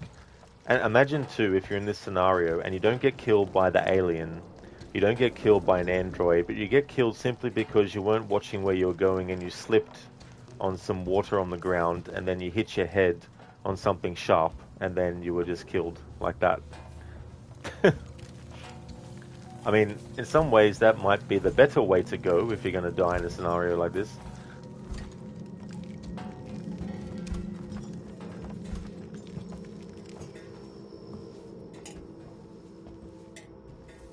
Shit, I shouldn't have walked across that fucking part. This fucking alien is going to fucking come at me again.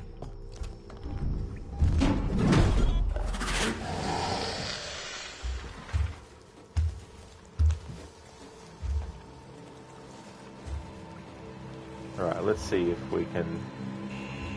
Oh, yeah, of course it can see me through the fucking bloody thing. Yeah.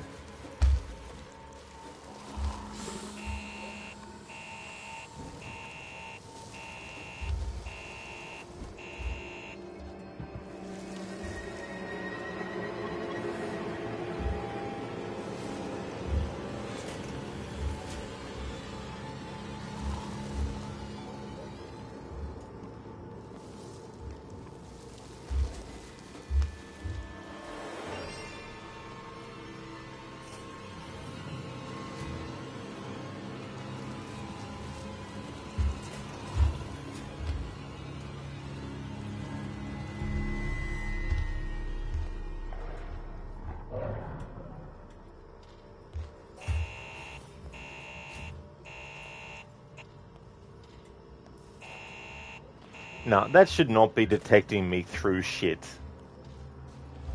What bullshit is that? Like, seriously, what bullshit is that?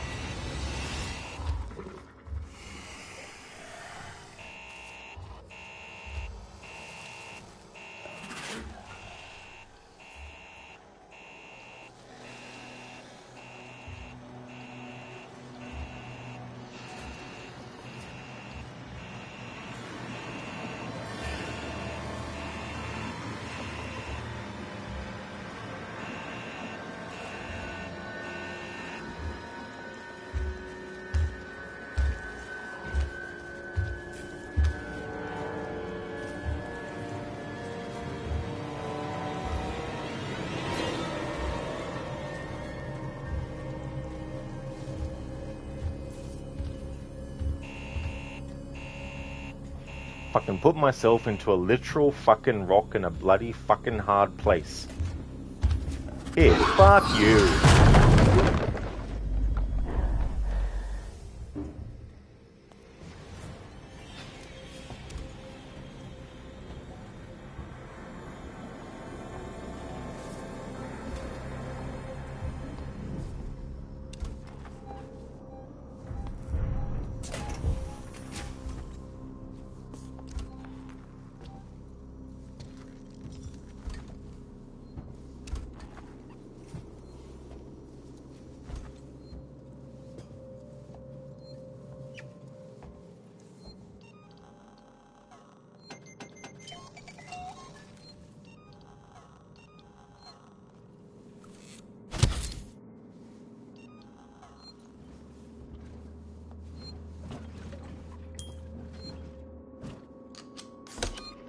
Neon, so you wanted that too until you went up against Freddy in Dead by Daylight, and God, was it brutal and annoying as hell. Exactly, you're in space, away from human contact, no drama, it's peaceful. Exactly, that is true. Yeah, it's very calm and relaxing. Very nice place to be. Ryu, in space, no one can hear you go, "Yeah." They definitely can't. Code, nice little game stopper bug. Absolutely, yeah. How bullshit is that, detecting it through stuff? Ryu, you killed the literal dickhead. Well, that alien will be back, unfortunately. Code does remind you the prey in regards no matter how many times the player might kill the nightmare, it just pops back in a minute. Oh yeah, that's it too, you know. It's like in horror movies where the evil never really dies, it just goes into hibernation. Whether it's a hibernation where it manages to crawl away, barely alive, and then manages to get to like its lair or whatnot, and gets to tend to its wounds and survive again.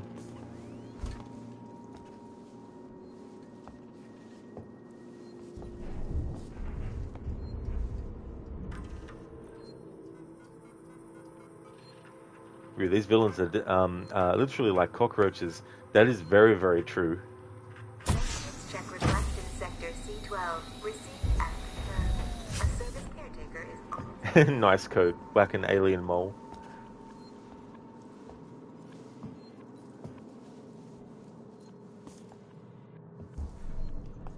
We don't forget the little details when seeing the big picture.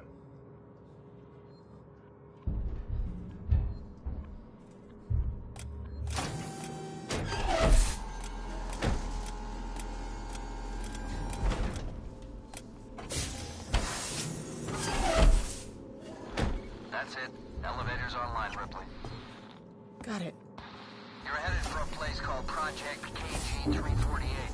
Let me know when you're there.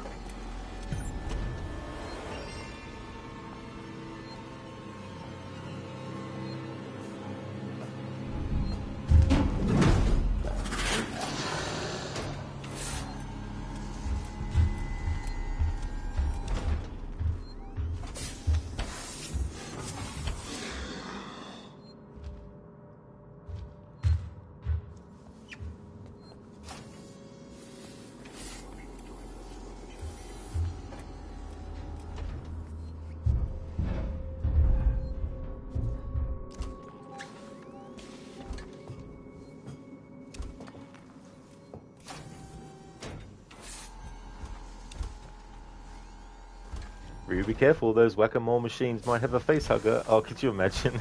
Hey,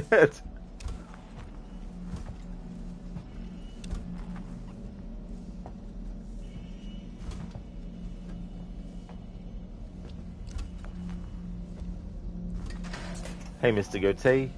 How's things, dude? Imagine walking around the spaceship blasting white girl music. That's a random comment. I got no idea what that refers to.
Mr. Gote, Yo Xenos Blast Taylor Swift.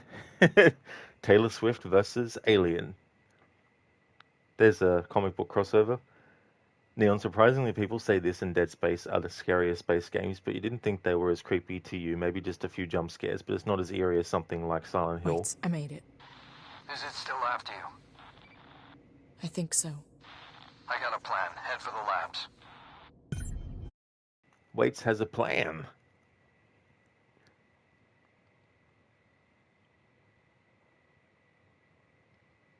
It's interesting too, like thinking about the psychological aspects of horror. Like we all have things that in real life would make us extremely uncomfortable and frightened and put us in a state of panic as well. And so when you have horror games or movies that are trying to simulate that same kind of stimuli in the audience, and you get certain things that might not be that scary too, because it might be a thing of, well, that's that location, which might be completely alien to someone, like outer space, for example, and having a game set in outer space, that it might not be as scary because it doesn't seem as quote-unquote real as something like being in a literal town, because we all know that towns in the world are places that people can go to more easily than going up into outer space. You know what I mean? It's not like every single person on the planet can be like, you know what, I'm going to go to outer space next month. Let's just go outer space now. Or, you know what I haven't done today? Haven't gone outer space. Let's just go outer space. You know? So a game like Silent Hill, where it's set in an actual realistic place that people could generally find themselves in, and even if you've been to like a ghost town before, I haven't myself, but those sorts of experiences and how they affect when you come across those situations in horror stuff as well. And so it's interesting thinking about the different kinds of locations that horror stories take place in and how different it can be for people.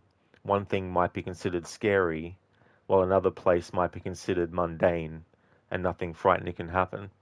And then you get movies that are about killers, and even if there's some supernatural aspect to the killer, like in the case of several different killers in horror franchises, where they might have some kind of special abilities that they can use, but at the core, they're still a being that has the ability to go around and kill people, which, as we know in real life, unfortunately is something that can happen, you know, serial killers and all that kind of stuff. And so it adds a different kind of fear versus something that's in outer space. If you've been to outer space, though, and then you play a horror story or watch a horror movie that's set in space, then I can imagine thinking back to your experience and wondering what would have happened if I was actually out there and this happened, you know. Whereas something like a town is more easily accessible for people to have visited and then think to themselves, what if when I was actually exploring this ghost town, some maniac came around the corner, you know, things like that. Mr. Gote, how you been, dude? How's Alien? I've been doing well, thank you. Things are good. Alien's been going good. I've been annoyed by it a few times, dying. So far, the running causes accidents has been redeemed twice now, overall. So that's been fun to do. But yeah, these deaths with the alien that have happened have been annoying because they're not related to that redeem being redeemed. But it's going well, though, making good progress still. Ryu, nah, fuck that bubblegum pop shit, blast some damn Fear Factory. Yeah, I haven't heard any of their stuff for a very long time. They had a song that was on one of the Terminator games. Terminator Dawn of Fate was the name of it. And it was set in the future war. Neon, yep, like Children of the Corn, lol, you find it scary, but some may not. That is true, yeah, you know.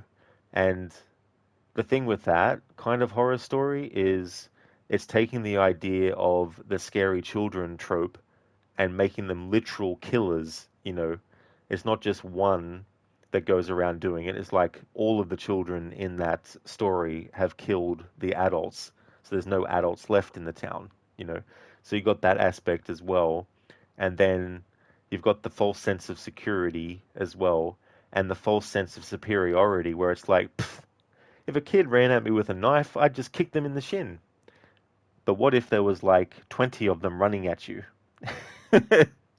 You might need, a gun or something, but those sorts of, scenarios in movies, it's taking something that has some semblance of it could happen.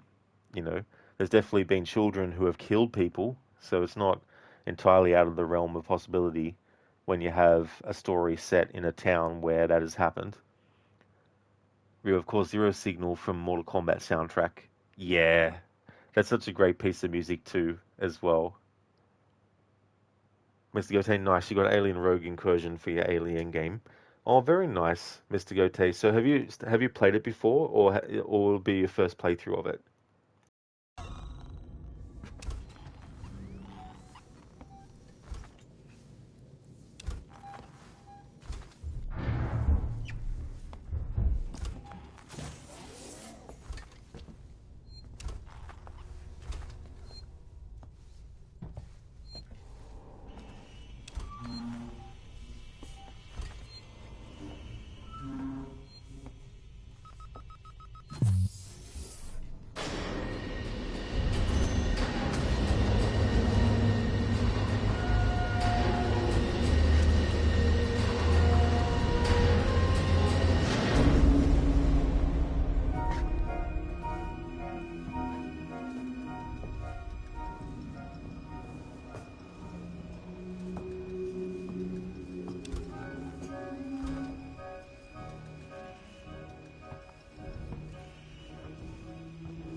Neon, you kind of forgot that there were only children killing adults because the main dude is old, but forgot he's barely passing through there.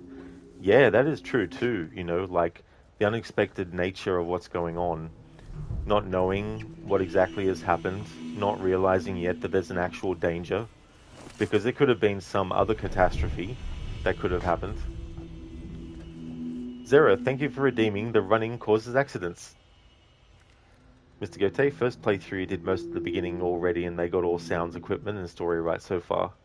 Taking place between the films Alien and Aliens. Oh, very nice. That's a good sweet spot, actually, to set games based on those franchises. Okay, so with redemption of running causes accidents, we have to run everywhere. We can still do our objectives, of course, but we just keep on running until we die.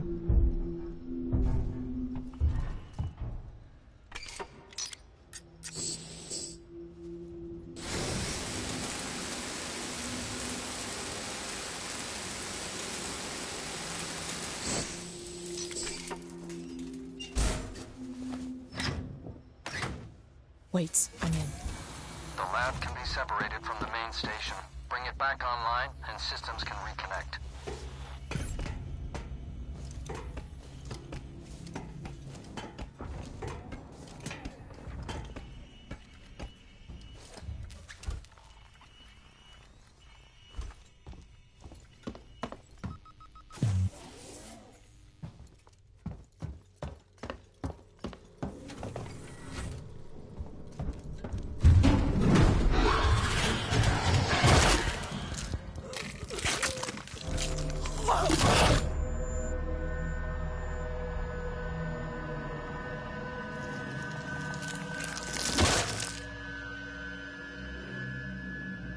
Ripley, you keep forgetting the Working Joe's advice. Do not. Running causes accidents. Come on. Mr. Gote, oh no, not the redeem. Absolutely. Thank you for redeeming that, Zereth. So that's now the third time that we've done a running to cause an accident based on the redeem being redeemed. I think so. I got a plan. Head for the labs. So there's a 15-minute cooldown on that redeem, so it'll be available again in 15 minutes time. 15 minutes time, I should say. Sometimes I say certain numbers so quickly it might sound like another number instead. But yeah, 15 minutes, not 50.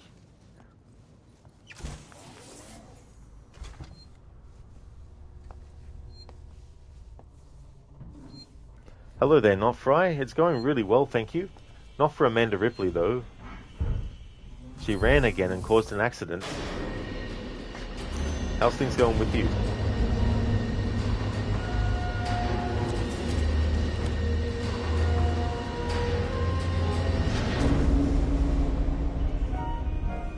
Sancho, you just got back from a shower, and right off the bat, she gets hurt. Yes, Sancho, that was nice timing. Yeah, the redemption to run was redeemed again. Nofry, lol, things are okay for you. You bought Black Myth Wukong. Excited to try it. Excellent, Nofry. That's really cool. That's a game I wouldn't mind playing as well. When I was a kid, I watched the Monkey Magic version of Journey into the West.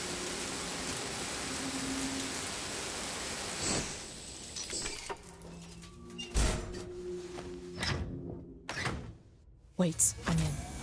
The lab can be separated from the main station. Bring it back online, and systems can reconnect. Aliens actually anger acceptingly and accidents avoided after all. Ants are accentuated at aeroplanes. Thank you, Zereth, for redeeming that tongue twister as an Artie impression. Aliens actually anger acceptingly and accidents avoided after all. Ants are accentuated. See, I even fucked it up. I fucked it up with my normal voice, but didn't with my Arnie impression.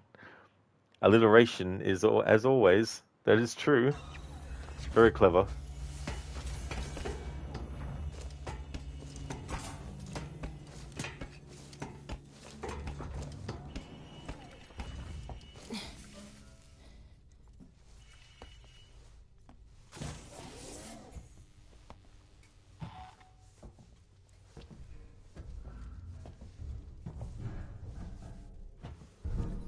Sancho, good stuff. Absolutely.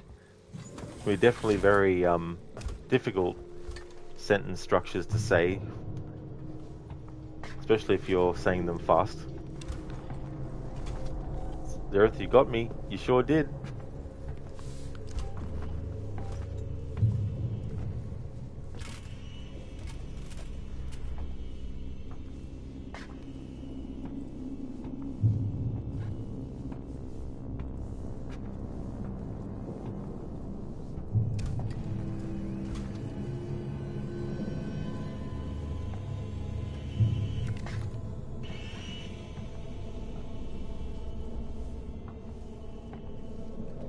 There will be another playthrough of this game on the channel this year. It'll be in October. I'm not going to say what challenge I've got in mind, but I do have one already planned for it.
That's it.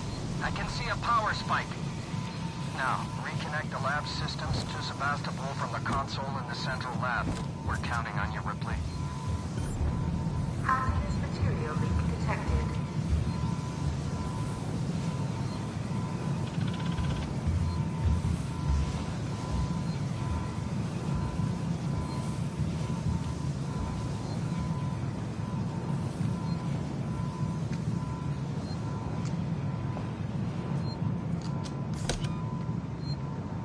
Sancho and Rod doing it with an Arnie accent. That is very true. Yeah. Neon, what challenge are you doing on this one? Can't see. Oh yeah, for this playthrough, I wanted it to be one that wasn't going to be like a long playthrough, but also had an element of chaos to it. And so that's why I've got a channel point redeem that has a 15-minute cooldown after it's redeemed, where as soon as it gets redeemed, we have to run and just keep on running until we get killed. So that's kind of what it is. It's kind of a challenge, I guess, but there could be a more challenging version if I had like a 5-minute cooldown on it. But then again, that would become like an infinite death loop situation as well. Hey there, Ifriet. I hope things are going well.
I'm sorry, Ripley. Jettison procedures underway. Stand clear of the doors. No! No! Don't fucking do this to me!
Just a hop, skip, and a jump. That's all it was.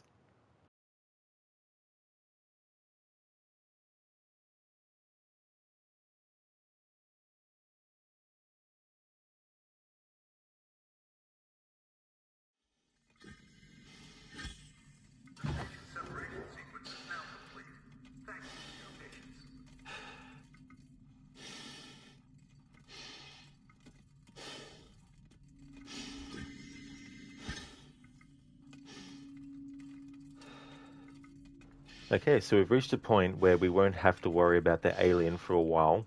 So that means that I'm going to turn off the running causes accidents. Because the thing is, with androids, you can outrun them.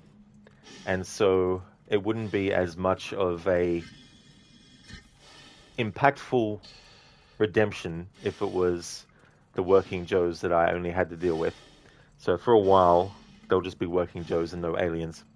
Mr. Goethe, you love this part. I don't blame you, dude. Like, these sequences like that are just so exciting and exhilarating. I really like them a lot. Sencho, just imagine if somebody redeemed the run thing just then. If it was redeemed at the start of that whole sequence, then that would have been instant death. But if it was redeemed before getting to that final part where the game takes over and it goes in the cutscene, then it would have been safe. However, I would have just had to refund someone's channel points for that, because this part doesn't have any scenarios where you can die relatively quickly from running. Your heart almost burst. I don't blame you though. Like, the sound design in this, the visuals as well. Like the whole thing, if you looked outside the window where you had everything was spinning, like, I wonder what they technically did to accomplish that as well. But that was really, really trippy also. And how things were on like a Dutch angle automatically because of what had been done. And sometimes the silence and then the sound can be really impactful as well. Mr. Goethe, can you imagine falling down a gas giant planet like that with no bottom? Well, you would definitely be doing a leap of fail that you could not come back from, I imagine.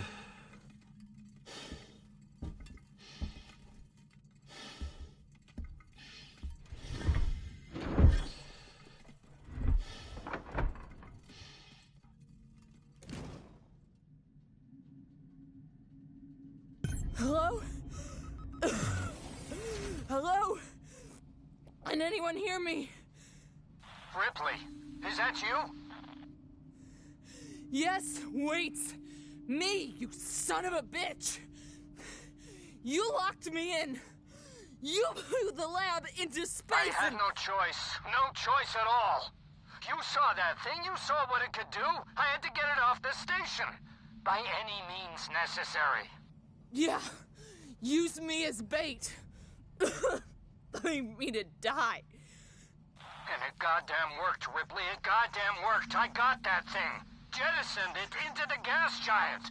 The station's safe. There's that. And there's the fact that you're a heartless bastard.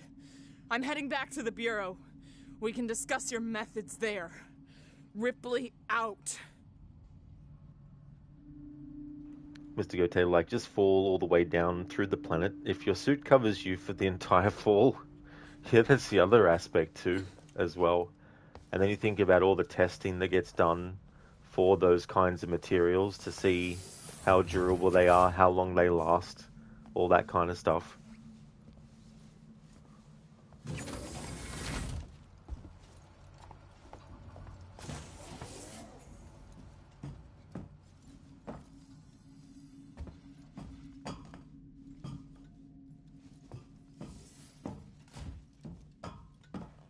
Sancho, you're with Ripley. You would be so pissed. Understandable too, for sure. Like, being used as bait and not even getting the opportunity to make that decision for yourself to be in that scenario, you know? Like, Ripley didn't have any say or any heads up or anything about that. Mr. Goethe, have I got any pre-ordered games at all? Not really. Sometimes, I mean, I only get digital games now, so I don't pre-order for physical collections, like collection-related stuff.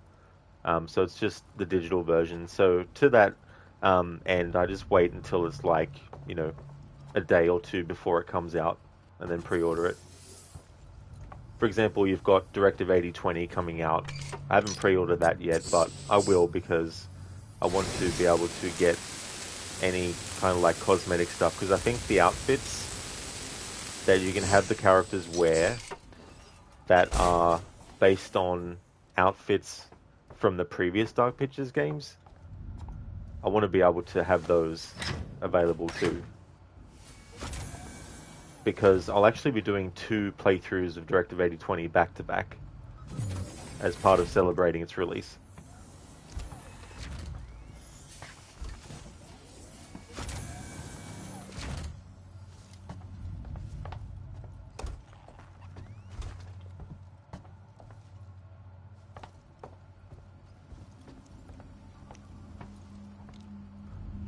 Mr. Gote, so it's called 2080. Oh no, it's called 8020. Directive 8020.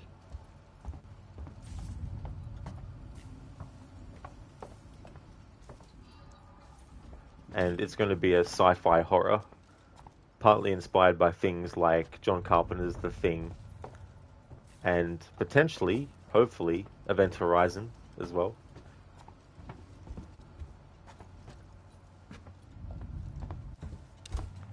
Sancho, you want to see me play that? You actually like somebody like me play it before you play them?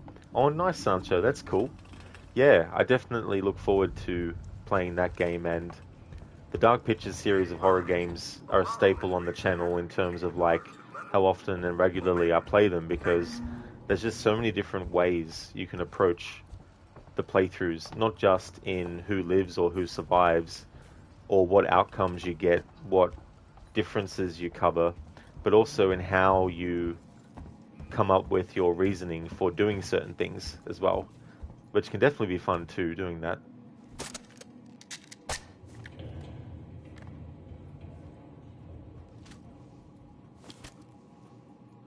Mr. Gote, that's dyslexia part of your brain.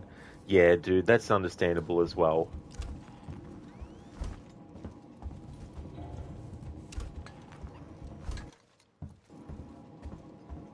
It's funny how the sound went dead there when I had Ripley standing in that spot. It's a bit of a sound effects dead zone. Although you can still hear the sounds of clothing and other things.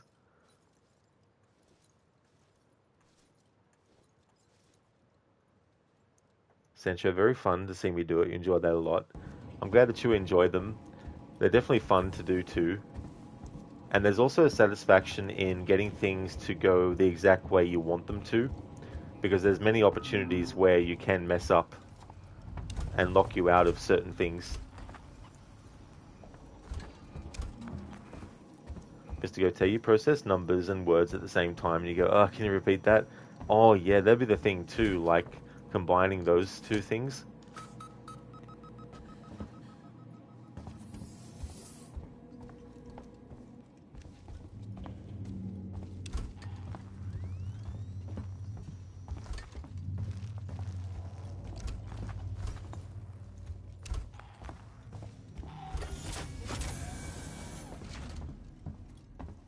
Something amiss. Hello. Who's there? What are you doing?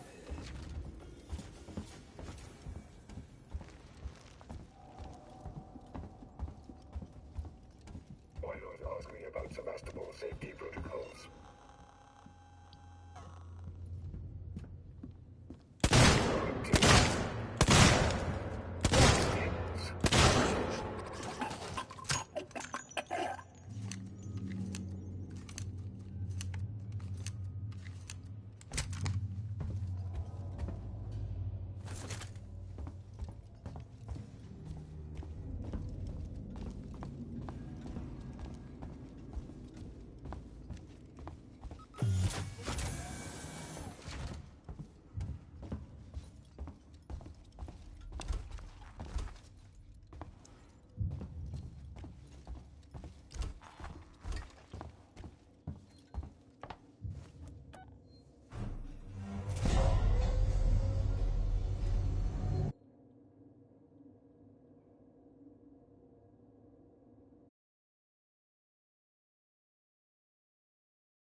Ripley!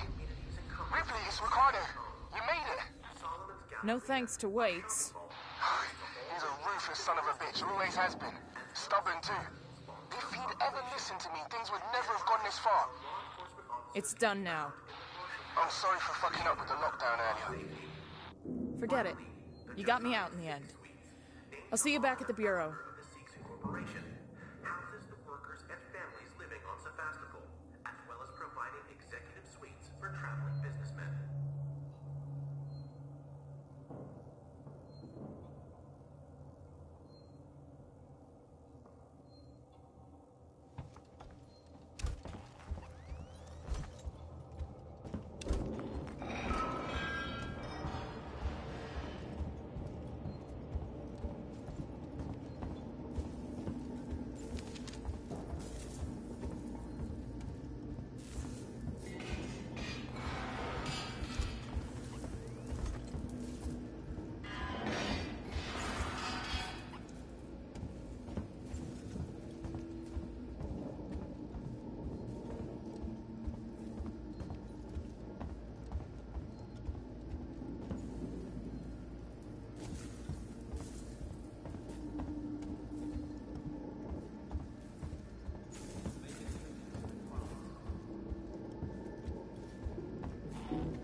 Look alive, people. I don't know this one.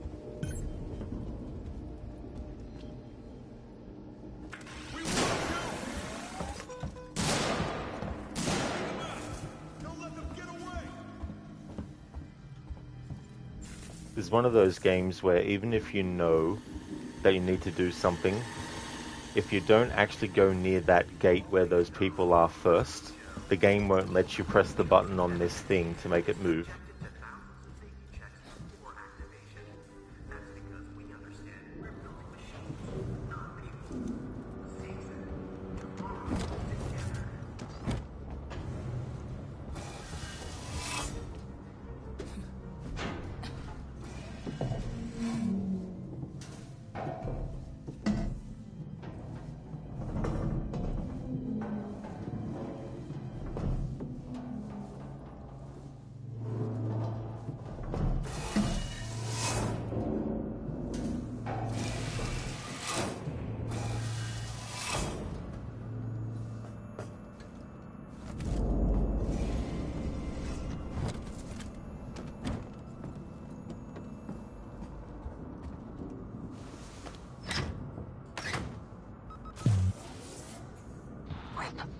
About to rain on the parade.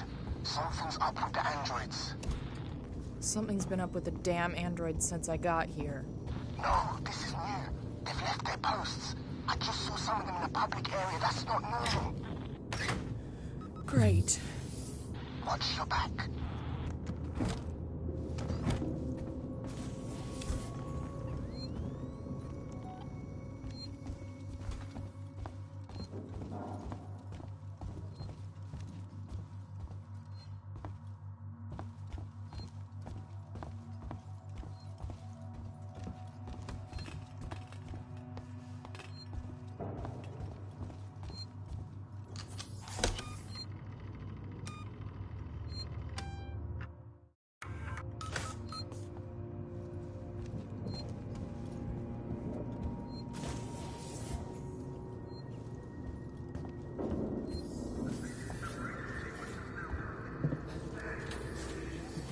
It's Ripley.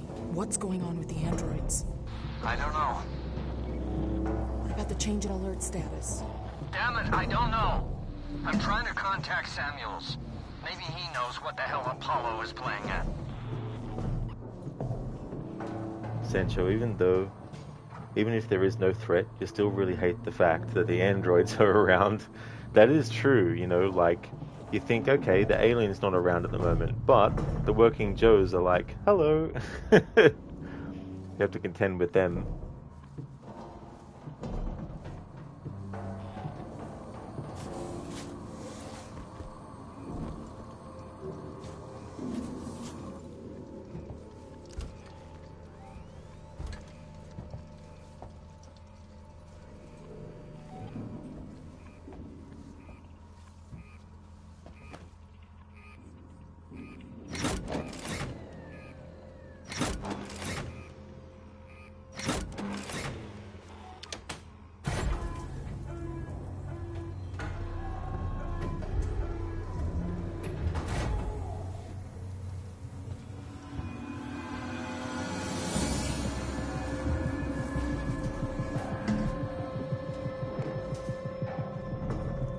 Mio, thank you very much for the follow.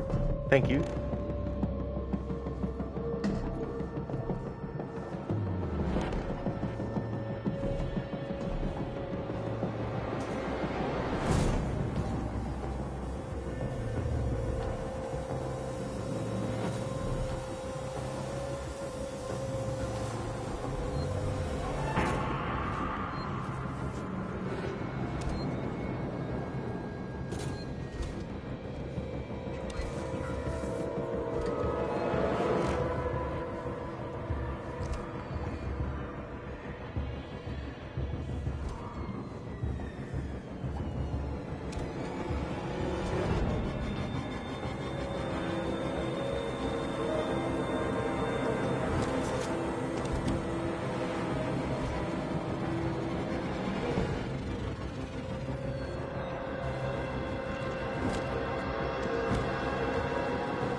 Sevastopol has a containment alert was recently raised to Omega.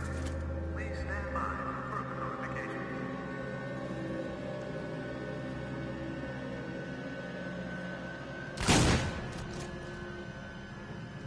Come on, get him!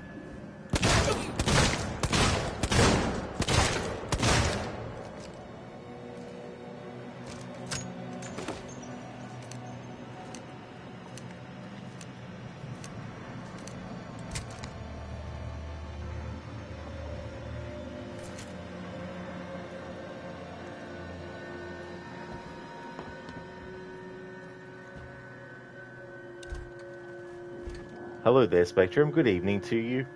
How's things going?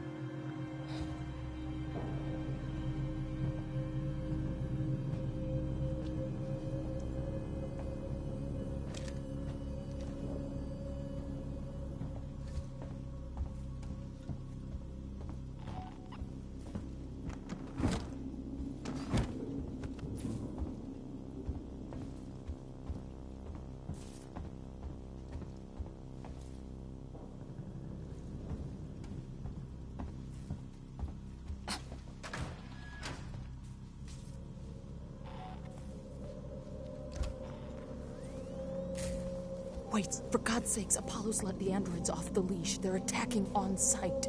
I don't know what the hell this is. They're not just responding to trespass violations, it's like they're hunting. For who? For everyone and anyone. What do you mean? Stand by. For everyone and anyone.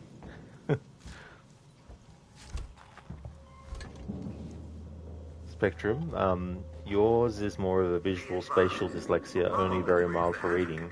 Kind of rough day, to be honest. Glad it's over. That's good that it's over for you, Spectrum. It's a shame that you had a rough day, though. Hopefully you'll have a better day tomorrow.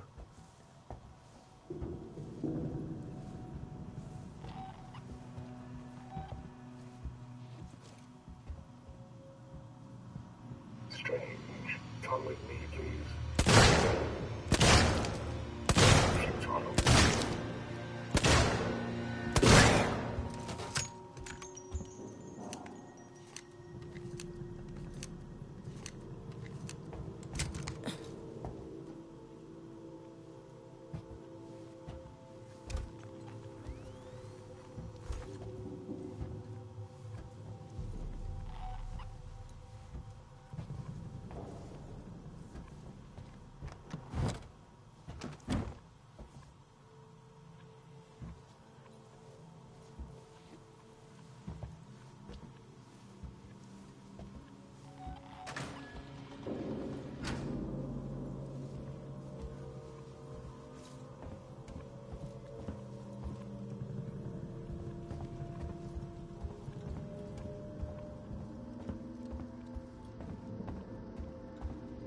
Wait, I've got some security shutters in my way.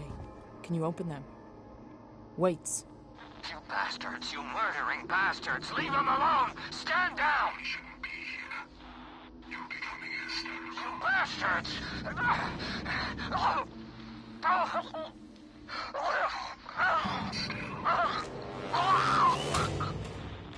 Wait! Wait! Waits is now dead weights.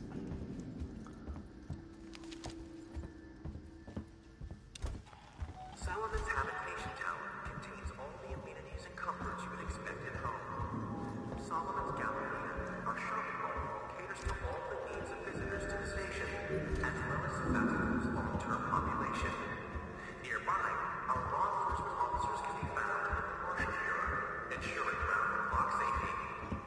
Finally, the Josiah 6 Suites, named to honor the founder of the Seegson Corporation, houses the workers and families living on Sevastopol, as well as providing executive suites for traveling businessmen.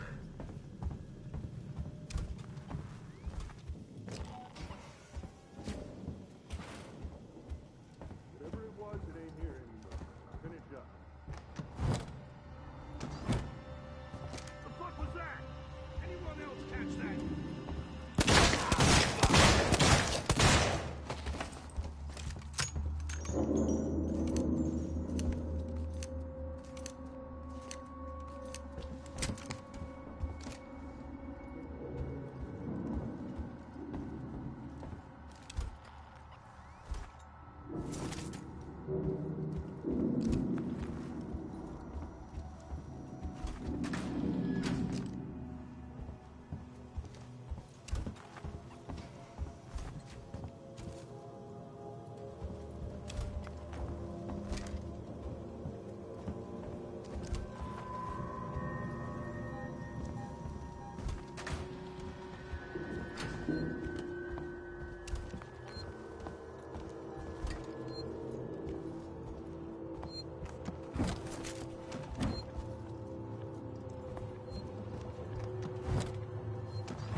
Spectrum, dyslexia is why you can't use a controller. You're always pressing the wrong button or sending your character the wrong way or looking the wrong way. That would definitely be disorienting as well. And I could imagine being frustrating when you're just trying to enjoy the gameplay experience and to have that be something that happens. I know that there's some games that actually choose or allow you to choose a font that is friendly for dyslexia, but I don't know if that's a standard now in games or not. But I think the Dark Pictures series of horror games have that as an option. So I wonder what other things they could do in that respect for the actual physicality of a controller and the buttons. Neon, the running challenge really makes you wonder if it's possible to run through the entire game without killing anything. I mean, there would certainly be moments where you can get away with running.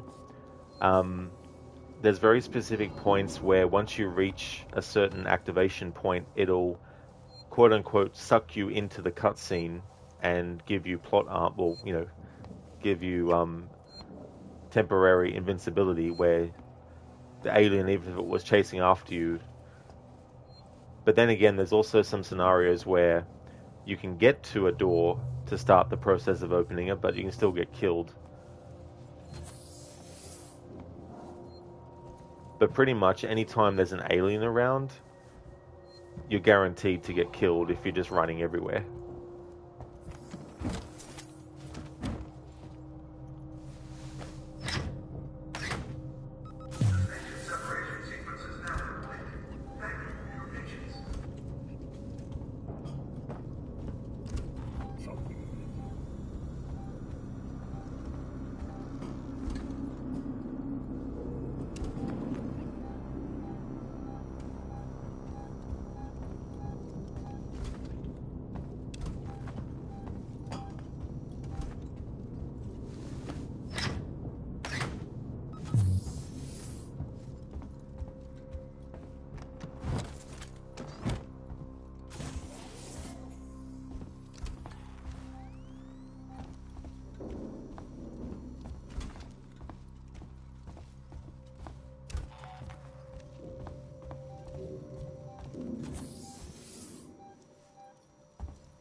Rip,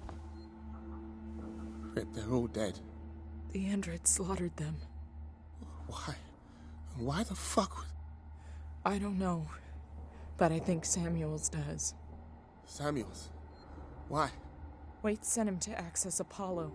I need to find him. Have you seen Taylor and Marlowe? No. They're not here. I think they may have got clear.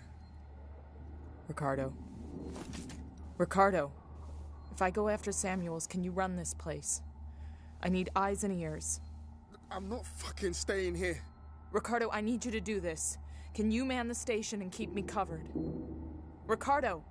Yeah, sure. Of course. Sit tight. Lock the fucking doors and don't let anyone in. Look after me. I'll come back for you.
Sorry, Working Joe, but that's a no-no. Cannot pass go.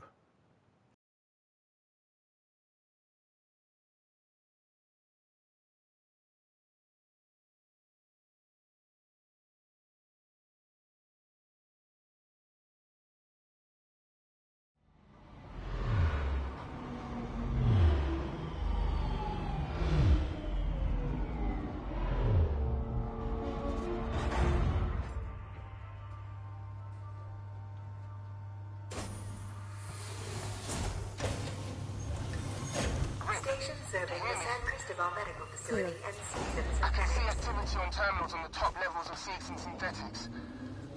Rip, I'm not sure I can do this. Ricardo, I need you to focus. You're in charge now. In charge? In charge of what? A room full of dead people? This is fucked up! Focus, Ricardo. If Samuels can talk to Apollo, he can get the androids to stand down. Then this'll all be over.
Ripley, there's a security alert firing off in the labs nearby. Elevators are out. Looks like the Seeks and synthetics aren't taking kindly to a Weyland-Yutani model snooping around. So how do I get up? You have to climb. There's a service vent through to the elevator shaft around there somewhere.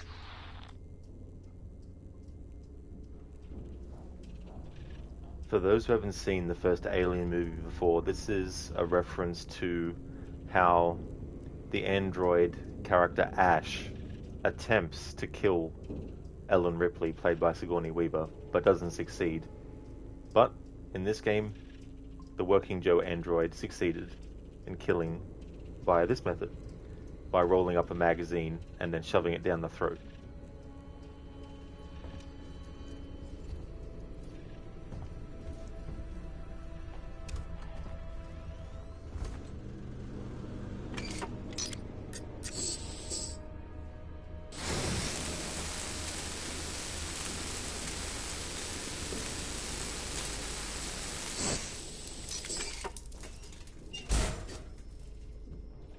Neon, you've only seen Romulus. Now that's one I haven't seen yet. I've seen the other main Alien movies, but not that one yet. Sancho, holy shit, I remember that. Trying to shove it. Horrible. Ash, you dick. That is true, yeah. Yeah, that was like some kind of like really messed up way to try to kill Ripley. It's good, is it, Neon? Oh, cool. Yeah, because you never know with some long-running franchises.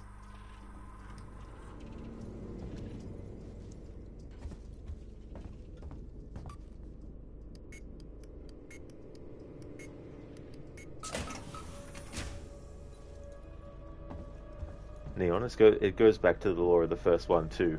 Oh, that's interesting as well. Making things connect back to the original of something.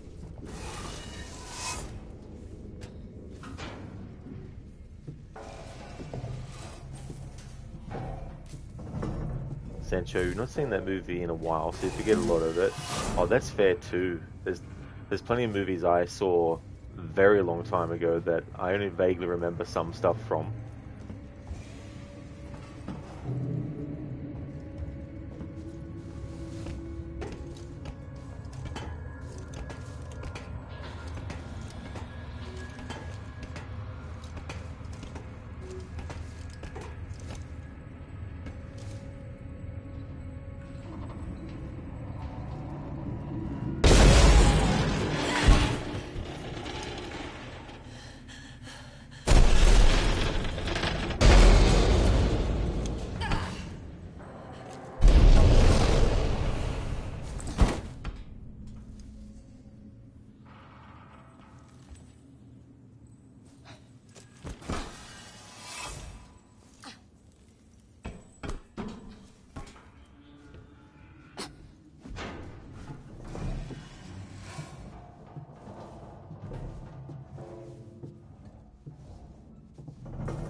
Ricardo, I'm here. Looks like the place synthetics go to die.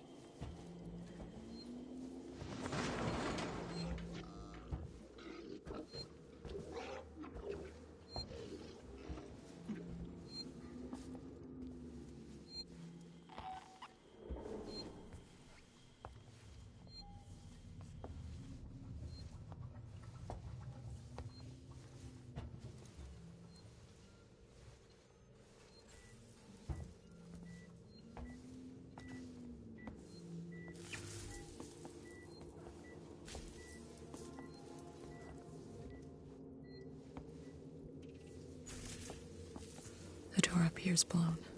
I can't get near it.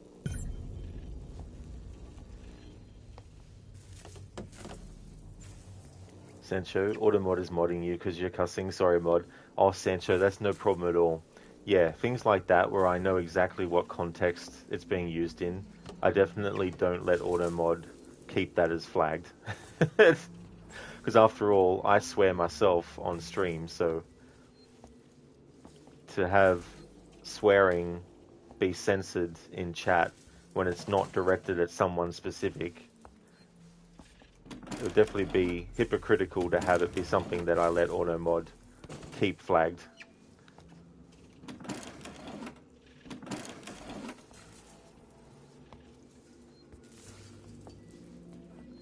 I've seen the first two, well, I mean, I guess there's only two Alien vs. Predator movies. But yeah, Neon, I've seen Alien vs. Predator and Alien vs. Predator Requiem. It's funny. I like the first one better, but only because the second movie, while the gore and returning to having a gory alien movie is good, it doesn't save that second movie from feeling like they could have chose a completely different setting to make it more interesting. Because for me, having the movie take place on Earth and also in a small town, it's just like, come on. Now, I understand for budget reasons that might have been why they chose to have that kind of location. But I feel like the setting of the first Alien vs. Predator, while not exactly adhering to the concept of they really only go to places in the world or on planets where there's intense heat and temperatures. But I kind of forgive it in the sense that I prefer the location compared to just a town on Earth. Which is what happens in the second Alien vs. Predator movie.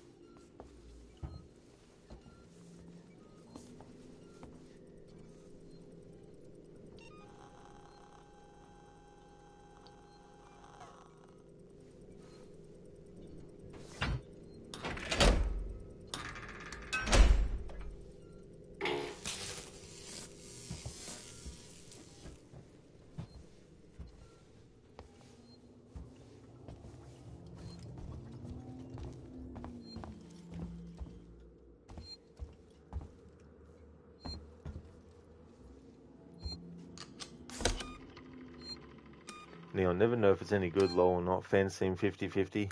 Yeah, and that's the tricky thing too, as well.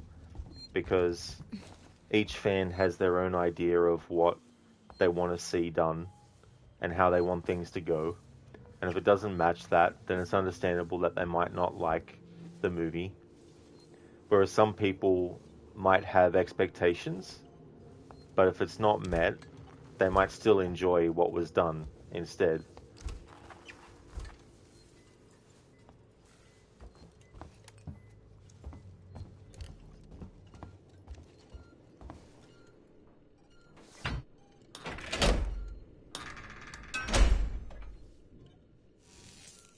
Biocontainment hazard level, Omega. We don't forget the little details when seeing this could require my attention. We really shouldn't be here.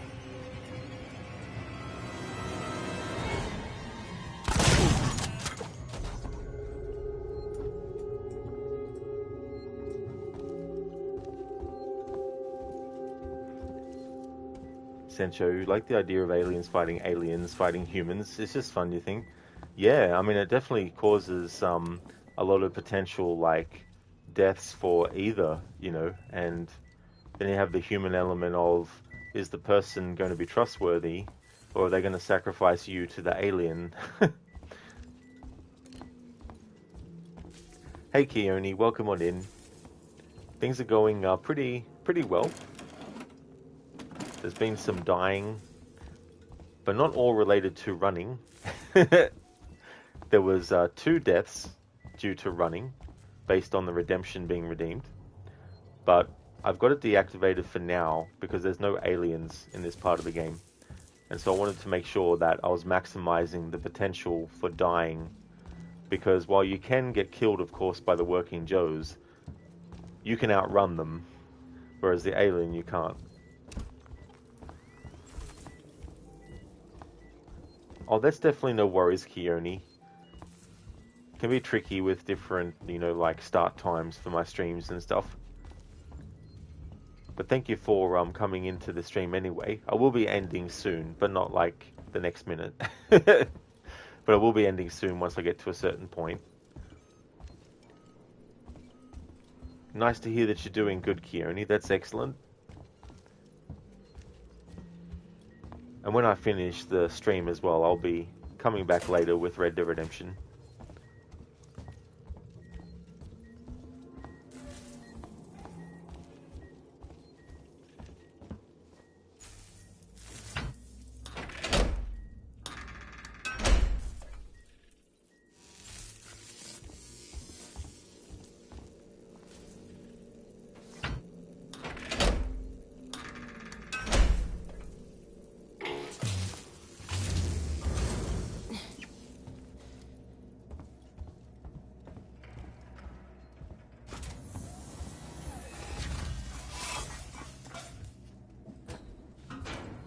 Access to Apollo. Open the tower transit immediately.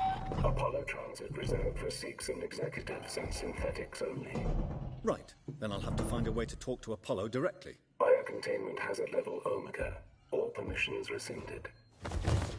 I don't have time for this.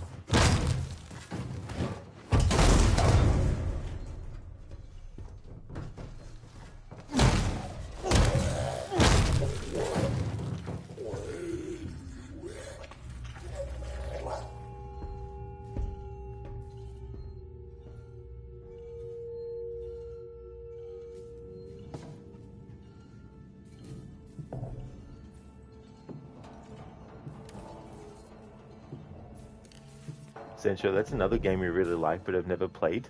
Are you going to piss off everybody in that game too, Rod?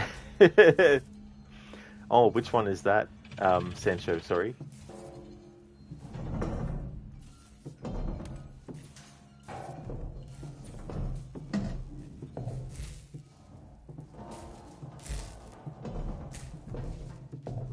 Oh, Red Dead.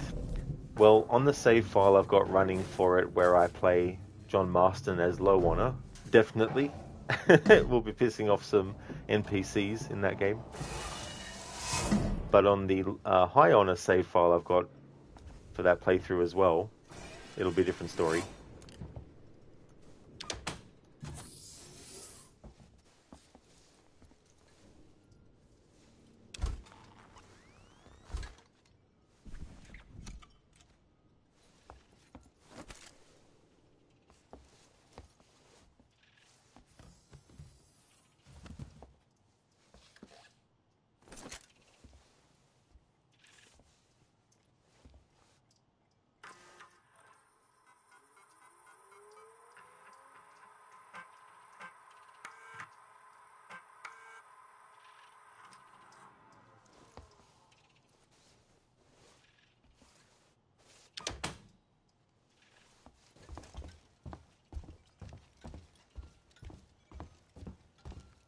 You do not have an appointment.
Sancho, you hear there's a reputation system in Red Dead 2, and if you mess around, everybody hates you.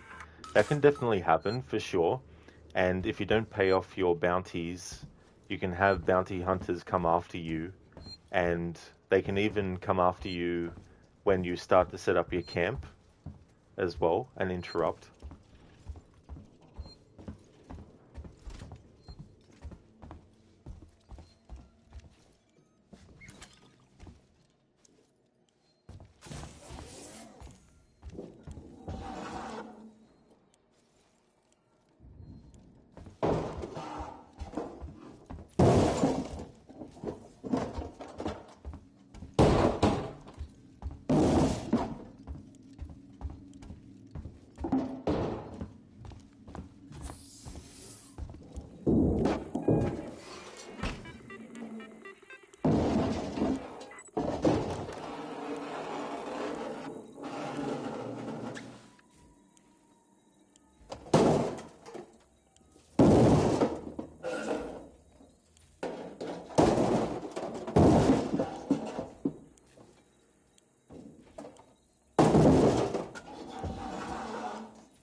This isn't entirely unauthorized. Please stop interfering.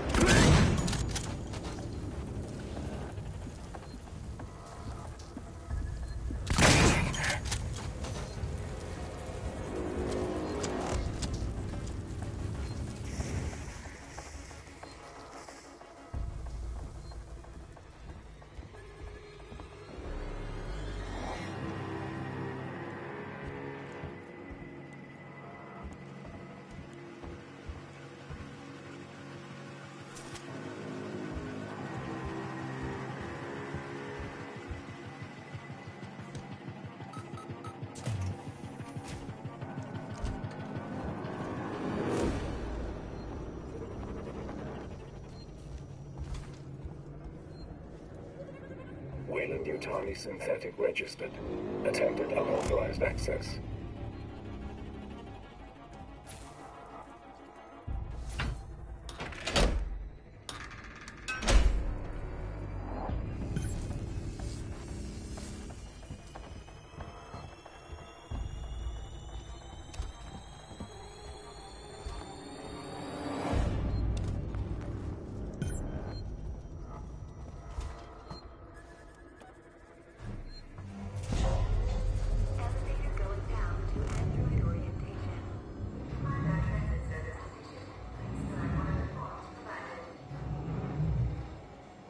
Oh really, Sancho? Forgot to breathe there. That can be pretty intense, that scenario with the working Joe androids.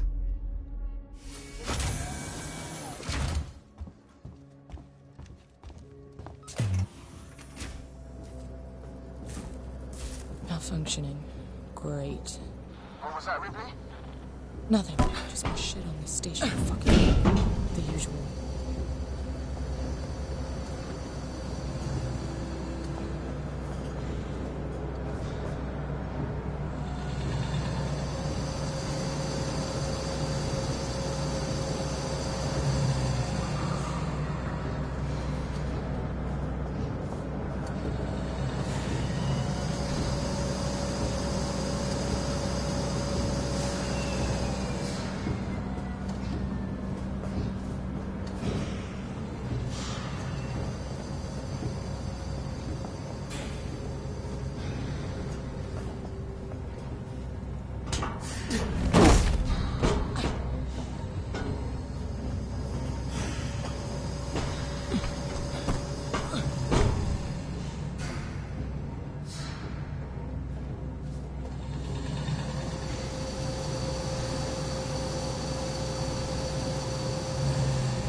Okay, so this is actually where I'm going to call it for Alien Isolation for today.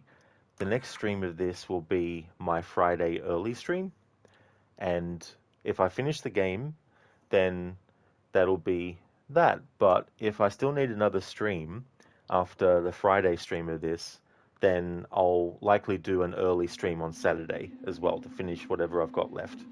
But yeah, we'll see how we go in tomorrow's stream, whether we finish the game or not.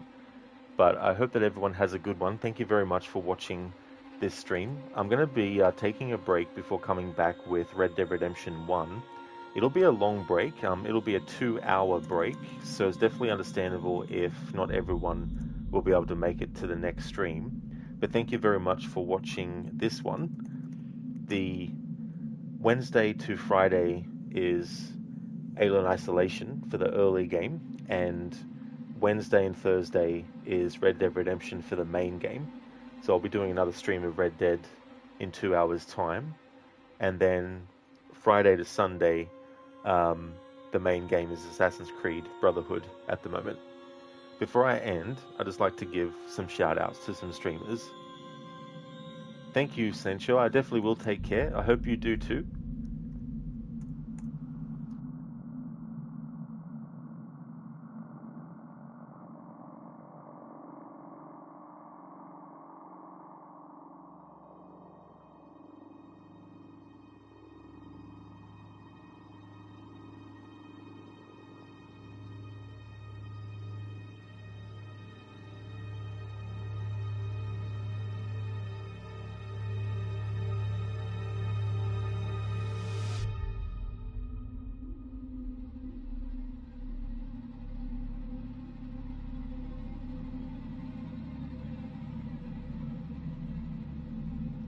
Would like to highly recommend people check out AC, who does a variety of different things, from just chatting streams to GTA Online. Crocodiles is doing Assassin's Creed Syndicate.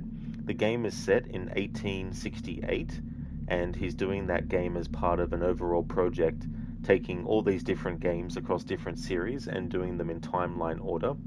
Lucinda has been doing her first playthrough of Watch Dogs 1. Dex has been playing Assassin's Creed Chronicles China, and Zamaxi has been playing some Pure Pool Pro. He also has a GTA 4 challenge run called Law Abiding Citizen, where he has to try as much as possible to adhere to real-life laws inside GTA 4. So he has to try and minimize things like running people over, things like causing accidents, making sure to stop at red lights, making sure to give way, all that kind of stuff. Obviously, being GTA 4, you can't avoid killing enemies and stealing vehicles, but when there is an option to, and it's possible not to, then he's taking that opportunity.